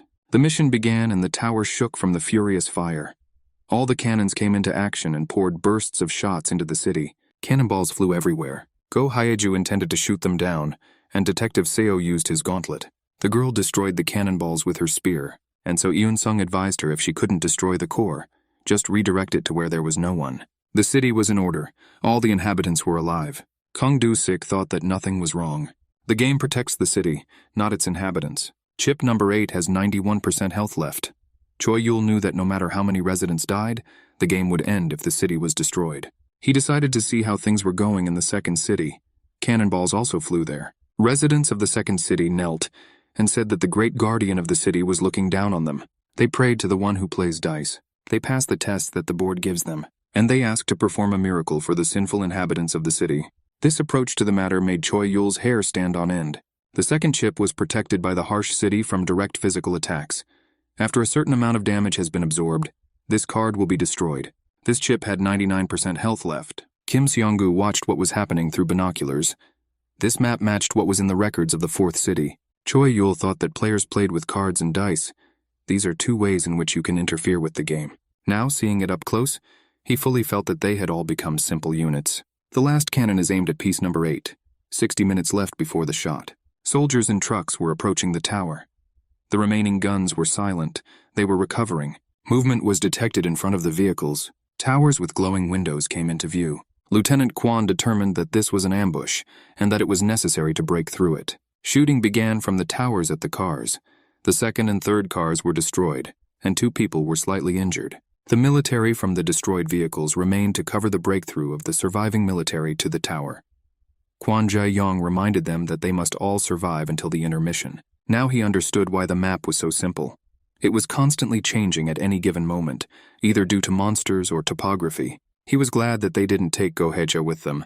Without it, people would lose the means of protecting the city from guns. Both Go-Haeju and Seo Eun-sung must stay in the city to complete this mission. The lieutenant was going to go to the tower for reconnaissance and then come up with a plan. The figure of Amugi appeared next to the truck. The lieutenant thought that they would have to work together with the residents of city number 17. The Amugi was jumping near the car and attracting the lieutenant's attention. He got ahead of the military and rushed to the tower. There were 47 minutes left before the last cannon fired. Lieutenant Kwon considered that each gun reloaded differently. It looks like the Amugi has already reached the tower. 2 figures appeared in front of the military and expressed their regret that they were a little late. They said that it looks like city number 8 and its first-generation parents. Kwon Jae-yong didn't understand what these people were talking about. The man introduced himself. Robel von Lexus, level 62 special citizen. As a representative of the Lexus family, who received the calling of the gods and defended this sacred city for 150 years, Robel invited the lieutenant to become allies. Lieutenant Kwon replied that Robel had to know something before they became allies. He does not represent the entire city. He's just a member of the 8th city's army. Robel replied that their city does not yet have unity. They also went through this. Then it is too early for them to enter into an alliance. He asked the lieutenant to notify the entire city of their intentions. This is mutual non-aggression. No one starts attacking the other. If this does not happen, then the fate of the attacker will be decided by the one who was attacked. The negotiators sat down at the table, and the servant served them drinks. Roble said that all this was for the well-being of the townspeople. As a sign of friendship, Roble asked to accept the plan to fight the cannon. Quan asked where the source of this information came from. Everything was very simple. The cannon tower was the first mission of the city of Roble. It was not news to Quan De Yon that missions could be repeated. He thanked for the information and said that the intentions of city number 17 would be heard. In turn, they will provide Roble with information about friendly forces that have the same intentions as the army guild, and of course about the unfriendly forces, Choi Yul with Jack and Amugi. Roble suggested meeting in a day. Quan Jae Yong believed that people should patrol inside the tower, but Roble replied that it was not so easy to get into the towers. It has its own characteristics, and without a plan, penetration is useless. But Amugi did not know this and stormed the entrance to the tower. Of course, it didn't open, and the boy was very annoyed. Roble jumped on his horse and reminded that preparations for storming the tower were not easy, so the lieutenant had to hurry up. Choi Yul has been thinking about the figure for 150 years. Apparently, the player of this city is also not quite ordinary. He looked in the book for the answer to how to complete this mission, and I found him. Corporate mission. Offer the object in the appropriate place. Reward. Replacement of 100 victims of sovereignty. Dumb reward and some kind of additional quest? This must be a personal mission from Krasina, but Choi Yul thought that the demon would offer it personally. In the guy's imagination, the demon looked like a terrifying monster. He forgot the real Krasina. The guy didn't even hope that everything would be simple, but the fact that there was no answer suggests that his method works. Choi Yul will now take on the corporate mission, and then everything else. Either he will come or they will come to him. The result will be in his favor. He flew up. The townspeople spotted Choi Yul in the sky and sent out an alarm. The robot confirmed the target and said it was starting an investigation. The last cannon opened fire on the city. The burning core was ready to meet Go Heju. The danger was so great that the girl was ready to expend not only all her strength, but also her soul. To neutralize the core, Choi Yul used Tatlum, the legendary weapon throw, a magic bullet that penetrated the eye of the god of evil. It could be used 10 times in one mission, and the damage increased each time. Choi Yul had to deal with the danger in one go. He flew high and threw Tatum straight to the core. The system notified that Tatlum's entire resource was used in one throw. The core is cracked, and it flew into the air with an explosion. Seo Yun-sung praised Go Hyeja for her excellent work, but she said that it was not her fault. The detective realized that it was Choi Yul who tried. His power is very great even outside the city. People won't be able to block it. Now the last cannon was aimed at counter number 17, 1 hour before the shot. The map changes based on the consequences of firing the last cannon. The soldiers heard some kind of hum. Is this an earthquake? Walls appeared around the military, quite strong. Kwon Jae-yong thought that the last cannon fires every hour, and the map changes. They can predict what the map will look like based on changing structures. Now with information from their allies, they can formulate a plan. They need reinforcements. The lieutenant gave the order for everyone to get into their cars. There is little left of the cars. Kwon thought that they also needed horses. Choi Yul flew to the place where the tower stood. The coordinates in the book said that the right place was here. He needed to remove a piece of earth measuring 10 by 10 centimeters. Bottom left, 20 centimeters above and right. Place the block in the book, and the block disappeared before the eyes of the amazed guy. An inscription immediately appeared that the corporate mission had been completed. The reward was to replace 100 victims of sovereignty. This is all? What it is? Krasina tossed a block in his hand that had just disappeared from the book. He clenched his fist and broke it. Great, a fragment of the key that opens the great door of his collapse. Choi Yul has proven himself useful to the Demon King. Now the guy is under his protection as long as he is useful. The robot grabbed Choi Yul. The machine was given powers to conduct an in-depth investigation. Although the robot was supposed to operate only in the city, it was given the right to work autonomously. He was about to stab the guy with his knife hand. Choi Yul barely managed to intercept the weapon. Is this a bug? What's happening? The system reported that the robot's ability level had been upgraded to that of an investigation target. Choi Yul could not hold back the weapon, and it pierced his shoulder. The first phase of an in-depth investigation has begun. The robot began a medical examination. Blood was flowing from the guy's wound. Choi Yul was sure that robots could not do this. And why is she so strong? The isolated area was open. Choi Yul kicked the robot and pushed it away from him. The sharp impact sent the robot flying away from the research object. Choi Yul sent all zones away. and he soared into the sky, trying to fly away. The robot grabbed his leg and pulled him down. The target of the investigation cannot take part in the game until the end of the investigation. Choi Yul plopped down on the ground. What investigation? What did he do? A level confirmed that cannot be achieved with current progress. Suspicion of a scam or bug. Choi Yul put the book forward and shouted that he had reached the maximum level from the very beginning. And it happened because of this object. He threw the book at the robot. The robot was thrown back. She broadcast that if violations were detected, the target would be destroyed.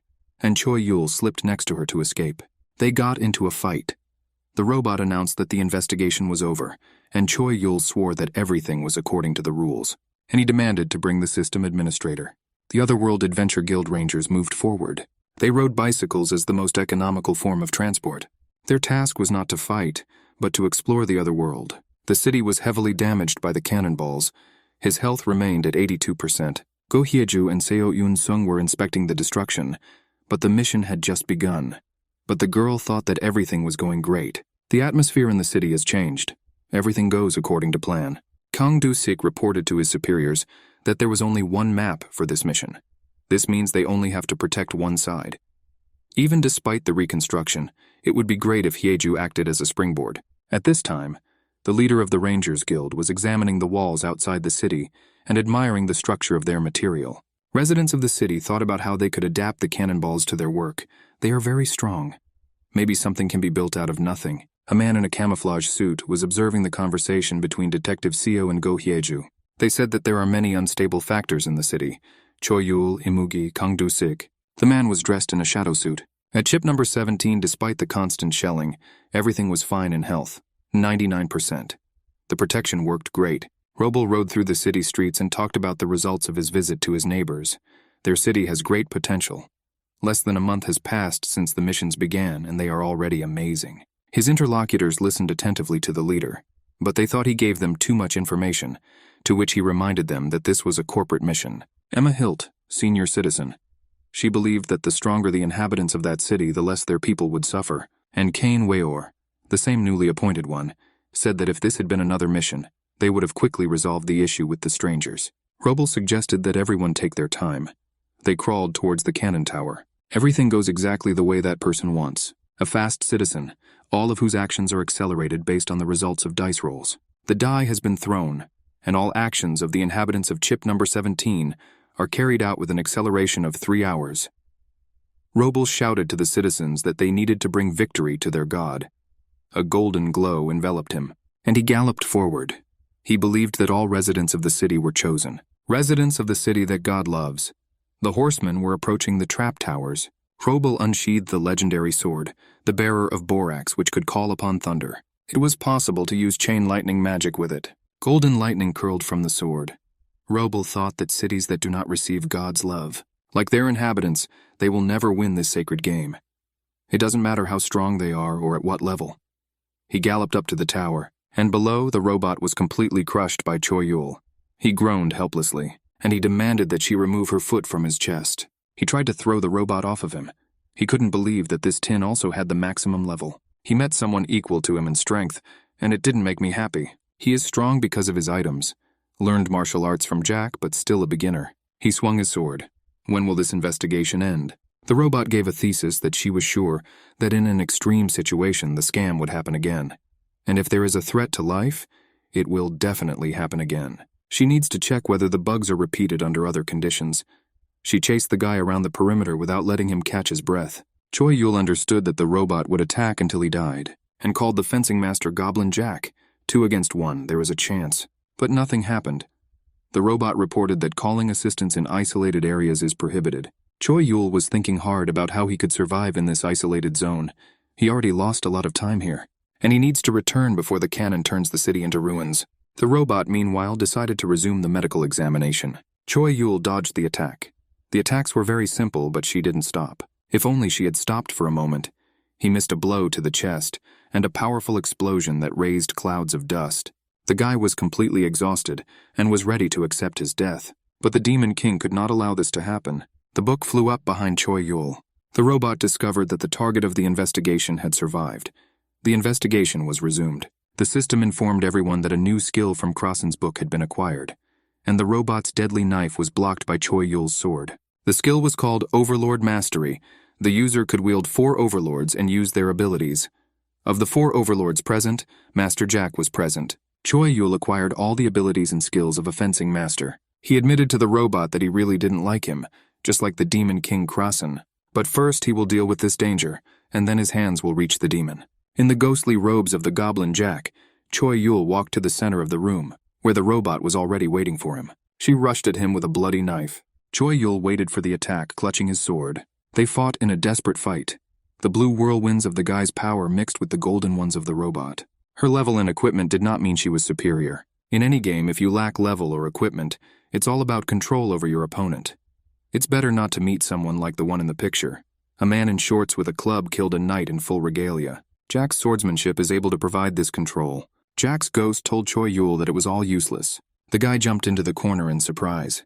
He didn't expect to see a ghost. He was surprised. It's obvious he also owns Choi Yul. Jack was no less shocked. The robot is stronger than Choi Yul. And with a body like the guy's, you can't beat her. The guy's skills won't help. The system put up a display with a question.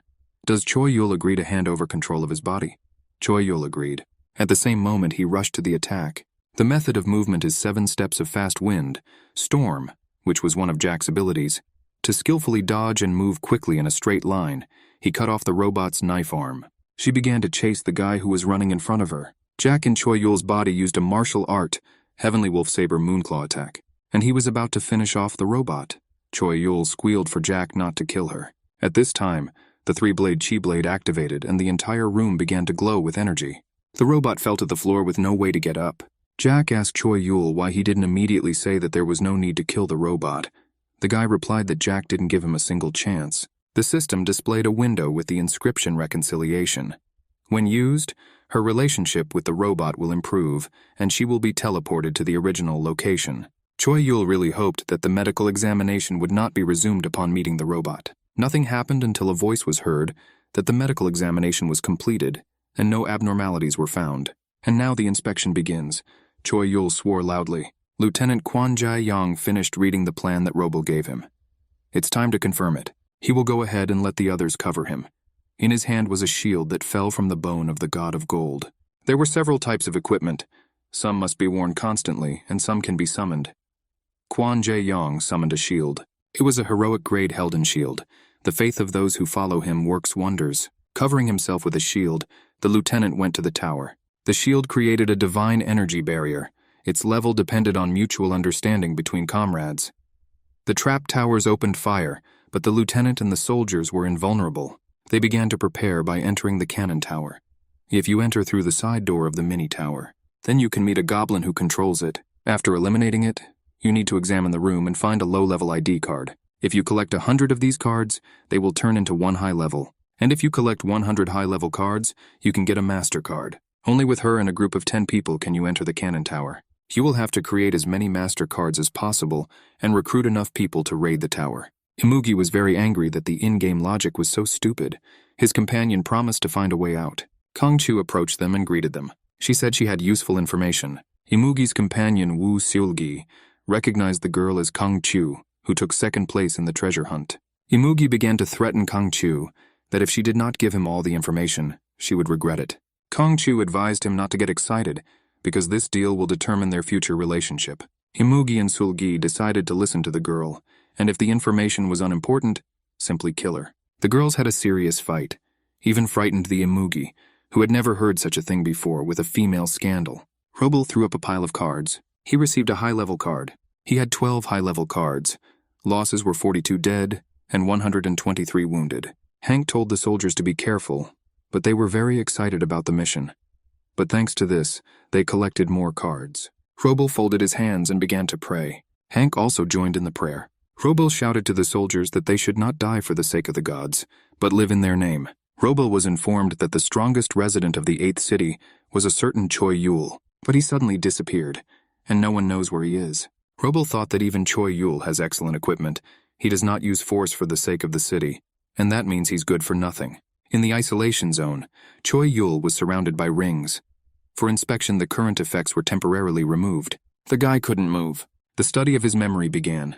Sensory unconscious. All memories of an anomalous unit opposing the game system were studied. As a result of this memory invasion, Choi Yul was unconscious. The system reported that communication with the unit was lost and expanded its memory limits. The examination of memories before entering the game began. Choi Yul was sitting in his room at the computer. He invested in stocks, and the amount in his account was quite impressive. His mother called him asking how her son was doing. While he was answering, a message about a game of chess came on the tablet. He won again. Out of 1,000 games, he didn't lose a single one. The guy was doing very well. His mother said that his father had problems, but Choi Yul was confident that his father would handle everything. Mentally, he is much stronger than him. Everything will be fine. After talking with his mother, Choi Yul went to work. Then the memory screen lit up. The evil real Choi Yul asked how long they would rummage through his head. This is an invasion of privacy. He began to tear the rings around his head with his hands. The system announced an alarm. The unit refuses the examination. It has been suspended due to security reasons. The investigation for contact with the anomaly has been completed. No risk factors were found. No anomaly found. The unit's participation in the game is allowed. He was returned to the mission at the appropriate time. The research area has disappeared. A battered Choi Yul lay on the ground in the open air. The health bonus automatically restored his stamina, but in combat his regeneration abilities were halved. Choi Yul remembered that during the punishment from the Demon King, he also could not regenerate. Even if he's at max level, he's only as strong as the game allows. This means he needs more power. We need something that allows us to go beyond the limitations of the unit and the villager. The black steel shield blocks one attack on the city. Reflection of physical attacks, 100% magical, 60. This shield protected city number 17 well, but was eventually destroyed. Choi Yul decided that he had to match the strength of the players, or even surpass them. The military saw Choi Yul. In their opinion, he was simply sleeping on the battlefield. With his maximum level and top equipment, this was not surprising. They decided to leave so as not to get hurt if he woke up. But one of the soldiers approached Choi Yul and stabbed him with a sword. Choi Yul opened his eyes and saw that the blade of the sword was pointed at his throat. The soldier asked the guy what he was and how he could fool everyone. He fought believing everything Choi Yul said, did what he said and was even ready to die. But he lost everything. He was 10 points short of saving his daughter, and she was only 7 years old. The soldier's sword shattered into pieces without harming the guy. Choi Yul grinned and reminded the soldier what would happen if someone disturbed him. The soldiers shouted at their comrade to cover his ears and not listen. Jack's spirit was still in Choi Yul's body. Reacting instantly, he approached the soldiers and pressed the paralyzing points on their bodies. And he advised the soldier that if he wants to take revenge, he should at least reach the level of Choi Yul. Now he will make them all victims of sovereignty, as a warning not to interfere with him. No one will escape their fate. The soldiers were traveling in a truck. The instigator apologized profusely that his comrades found themselves in such a situation. He thought that Choi Yul was right, and he needed to become stronger. He gave his word that he would pump himself up and kill Choi Yul. His name was Kim Yoo-jun, level 9, an ordinary resident. In his dreams, he imagined how he would deal with that bastard Choi Yul. The guy himself watched from the wall as the military left. Jack's spirit asked if it was necessary to make them victims of sovereignty. You could just let them go. If Choi Yul had acted differently, Kim Yoo-jun would have continued to brawl, and his comrades might have suffered. But the main reason is that if they had stayed here a little longer, they would all have died. A Surti car. An octopus was approaching Choi Yul, 5th difficulty. A free maneuvering vehicle combining several mini-towers. The entire field was lit up by flashes of gunfire. Choi Yul took off dodging the shots. In this mission, a field boss appears at certain intervals. If you defeat him on raid difficulty, you can get one master card, which allows you to enter the cannon tower. This method is much simpler than searching for cards, which is what people did. But he's much more dangerous. Choi Yul ran away from the explosions with giant leaps. In the ghostly garb of Goblin Jack, the guy hovered in the air, and he dived down, right in the center of the octopus machine's eye. The Skywolf Fang Saber is a descendant of the Black Wolf, one of the techniques of Fencing Master Jack, an attack that falls from the sky. The blow reached its target. The eye darkened and began to collapse. Choi Yul rose to his feet in a cloud of glowing blue energy. Jack advised him not to do a lot of unnecessary movements and use simpler techniques. When you try to get stronger quickly, problems arise. We need to strengthen our heart. Choi Yul listened to Jack's words and thanked him for teaching him. He had a MasterCard, but he was in no hurry to enter the tower yet. If he goes in there right now, he won't be able to get out until the end of the mission. He will either clear it out or die. For now, he needs to visit the 17th city. The king of the city asked stunnedly, The disaster of the 8th city Choi Yul came to their city when he wanted and wants to sweat their god. The guy has a lot of nerve. Choi Yul replied that he came to warn their player. The 17th city planned to betray the 8th from the very beginning. Is not it? The king didn't understand what the boy was talking about. Choi Yul knew about everything. Residents of their city are already on alert. Many of them have already invaded the 8th city. They were going to stick a knife in the back when the mission was close to completion. The king listened to the guy with his eyes downcast. He could say a lot, but it's pointless when this guy has a book in his hands. Choi Yul put forward an ultimatum. Either they stop everything right now, or he will kill everyone with his own hands. The king replied that the guy had pumped up his arrogance to unprecedented heights. He knows about its power firsthand. But until now, Choi Yul has not confronted a real god. Duel? Summoning one unit and another player's unit onto the battlefield. The level of the summoned unit will be equalized to the level of the unit, with the minimum indicator. On the one hand, Choi Yul is level 99, an ordinary resident. On the other is Lemulos von Lexus, level 99, king of the city. Lemulos thought that when he got rid of Choi Yul, there would be no one left who knew about God's plans. He swung his magic grade two-handed sword, Jupiter, which carried the power of thunder and lightning. Let the boy blame his book for learning and talking too much. Even if he has the maximum level, he is still a child with only 1 month of battles behind him. Lemulos rushed to the attack. In equal conditions, Choi Yulu will never defeat Lemulos. Choi Yul dodged the sword strike. Everything around was on fire. A stream of blue energy that came from Choi Yul grabbed Lemulos by the hand. Choi Yul sharply closed the distance between them and delivered a strong blow. Lemulos flew away from such force. Of course, Choi Yul lacked experience, but the same could not be said about the fencing master Jack. Choi Yul's movements became so fast that they were difficult to see. His internal energy transformed into a blue dragon that attacked his opponent. Lemulos lay on the ground, and Master Jack reported that the enemy was weak. And Choi Yul was sure that the 17th player understood everything. Knights ran up to the king to help him. This has never happened before in their practice. They formed a combat column and went at the guy.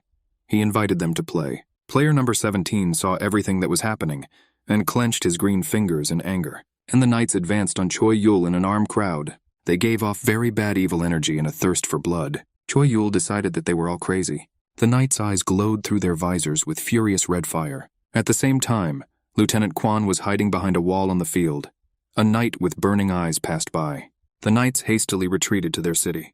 Mad city. All the inhabitants are gripped by madness and attack other people.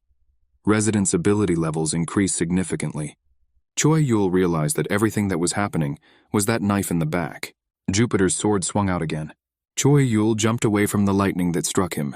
Who would have thought that the residents of this city are so crazy? The king with crazy burning eyes attacked the guy. Choi Yul dodged again and jumped to a safe distance from the idiot. City residents, smiling with zombie smiles, walked towards him, among whom were children. None of them were armed. What did they say about God's love?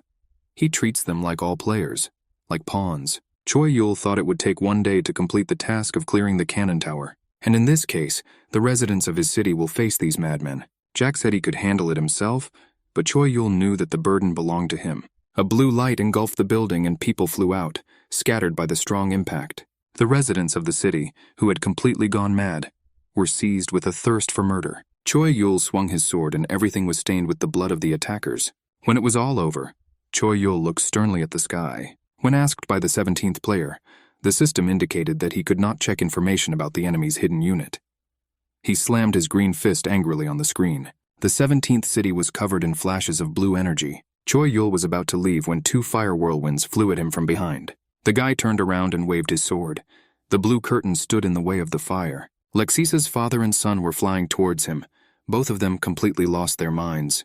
Choi Yul said that he would repay them for these 150 years spent on the throne. His blow sent both fighters flying into the sky. The severed head of the king of the 17th city lost his crown. Choi Yul, dressed as Master Jack, stood in the middle of a pile of bodies. He had nothing to say. He felt very bad. He prepared himself for this, but in reality everything was not so simple. Blood dripped from his sword. It will not be easy for residents of the 8th city to cope with the mission. He had to end this as quickly as possible. The system reported that player number 17 had lost all his units. If the player cannot resurrect or replenish units, he loses his rights as a player and becomes the boss of the maximum difficulty, the city devourer. Go Hyeju and Seo Yun-sung saw a strange green glow near the tower. Choi Yul was stunned by the news. Does the player become a monster? so the players are not the main ones in this game. The system constantly informed the 17th player that the number of his units was decreasing. He used the system prompt and complained about unfair play. Player 8 has an anomalous unit, but the check has already shown that the unit is normal, no bugs were found, and player number 17 lost. His body began to collapse. He was no longer a player and would be removed from the system.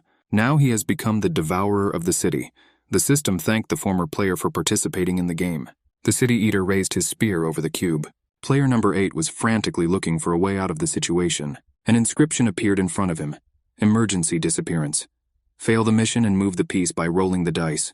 Rewards will be lost. Choi Yul was rushing towards the city devourer at full speed. A paw with claws was ready to press the display window. Goheju and Detective Seo didn't know what to do in this situation. They decided to attack the monster. Player number 8 has made his choice.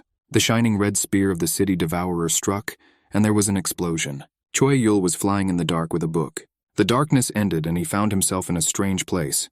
Where is the city? The Demon King stood in front of Choi Yul. He touched the guy's forehead with his finger, and he immediately remembered everything. The whole conversation that was between them. Krasina said that having proven his usefulness, Choi Yul got his chance. Choi Yul asked what happened to the others. Krasina replied that the city was destroyed, and all the inhabitants died. Choi Yul's legs gave way, and he fell to his knees. Krasina continued that the city eater is a separate version of the player. No matter what the units do, it is impossible to stop it. Only players can defeat the city eater, so Choi Yul's defeat was inevitable. Choi Yul angrily wanted to know what kind of game this was, and who the players were. And why is he still alive? The guy grabbed Krasina by the chest and began to shake him. The demon could answer all the questions, but believed that the time had not yet come. We must hurry to return the 8th city and its inhabitants. Choi Yul couldn't believe his ears. The demon tossed a fragment of the key on his palm and confirmed that the guy had heard everything correctly. They will return both the city and its inhabitants. Choi Yul agreed to everything. He had nothing to lose, and he completely trusted Krasina. The Demon King took his sword and imbued it with his power. Choi Yul had to kill the city eater and take revenge. If the guy succeeds, Krasina will return everything that he lost. Choi Yul asked how he would kill the devourer with one sword. This is impossible, the idiot is mocking him, but he was already flying in space, and he ended up right above the city eater. Compared to him, Choi Yul was no bigger than a mosquito. The red spear has already struck, and city number 8 disappeared. Choi Yul swung his sword and the entire space was enveloped in a pink cloud, but a strong explosion threw the guy away from the city eater. He was in terrible pain and did not understand how he was still alive. Krasnia's voice came from the book. The city eater is the strongest creature in the game. Even players tend to avoid fighting him. He gave Choi Yul his powers and can no longer help. Choi Yul was indignant. If he loses, then it will be his fault? What a smartass this Demon King is. Choi Yul stood on the field, and in front of him the giant city eater was preparing to strike. A pink ball shone above him. Choi Yul summoned Meteor Shower, and the burning balls flew towards the giant. Now the guy's strength was equal to the player's strength. He flew up and approached the monster's head. The guy was again dressed in Master Jack's clothes. The city eater's forehead glowed with pink flame.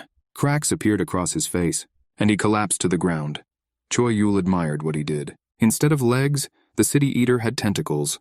They soared into the sky to catch the insolent one, but Choi Yul chopped them into pieces. He asked Krasina, for whom the book spoke, whether all players look as disgusting as this one, or maybe they are even more vile.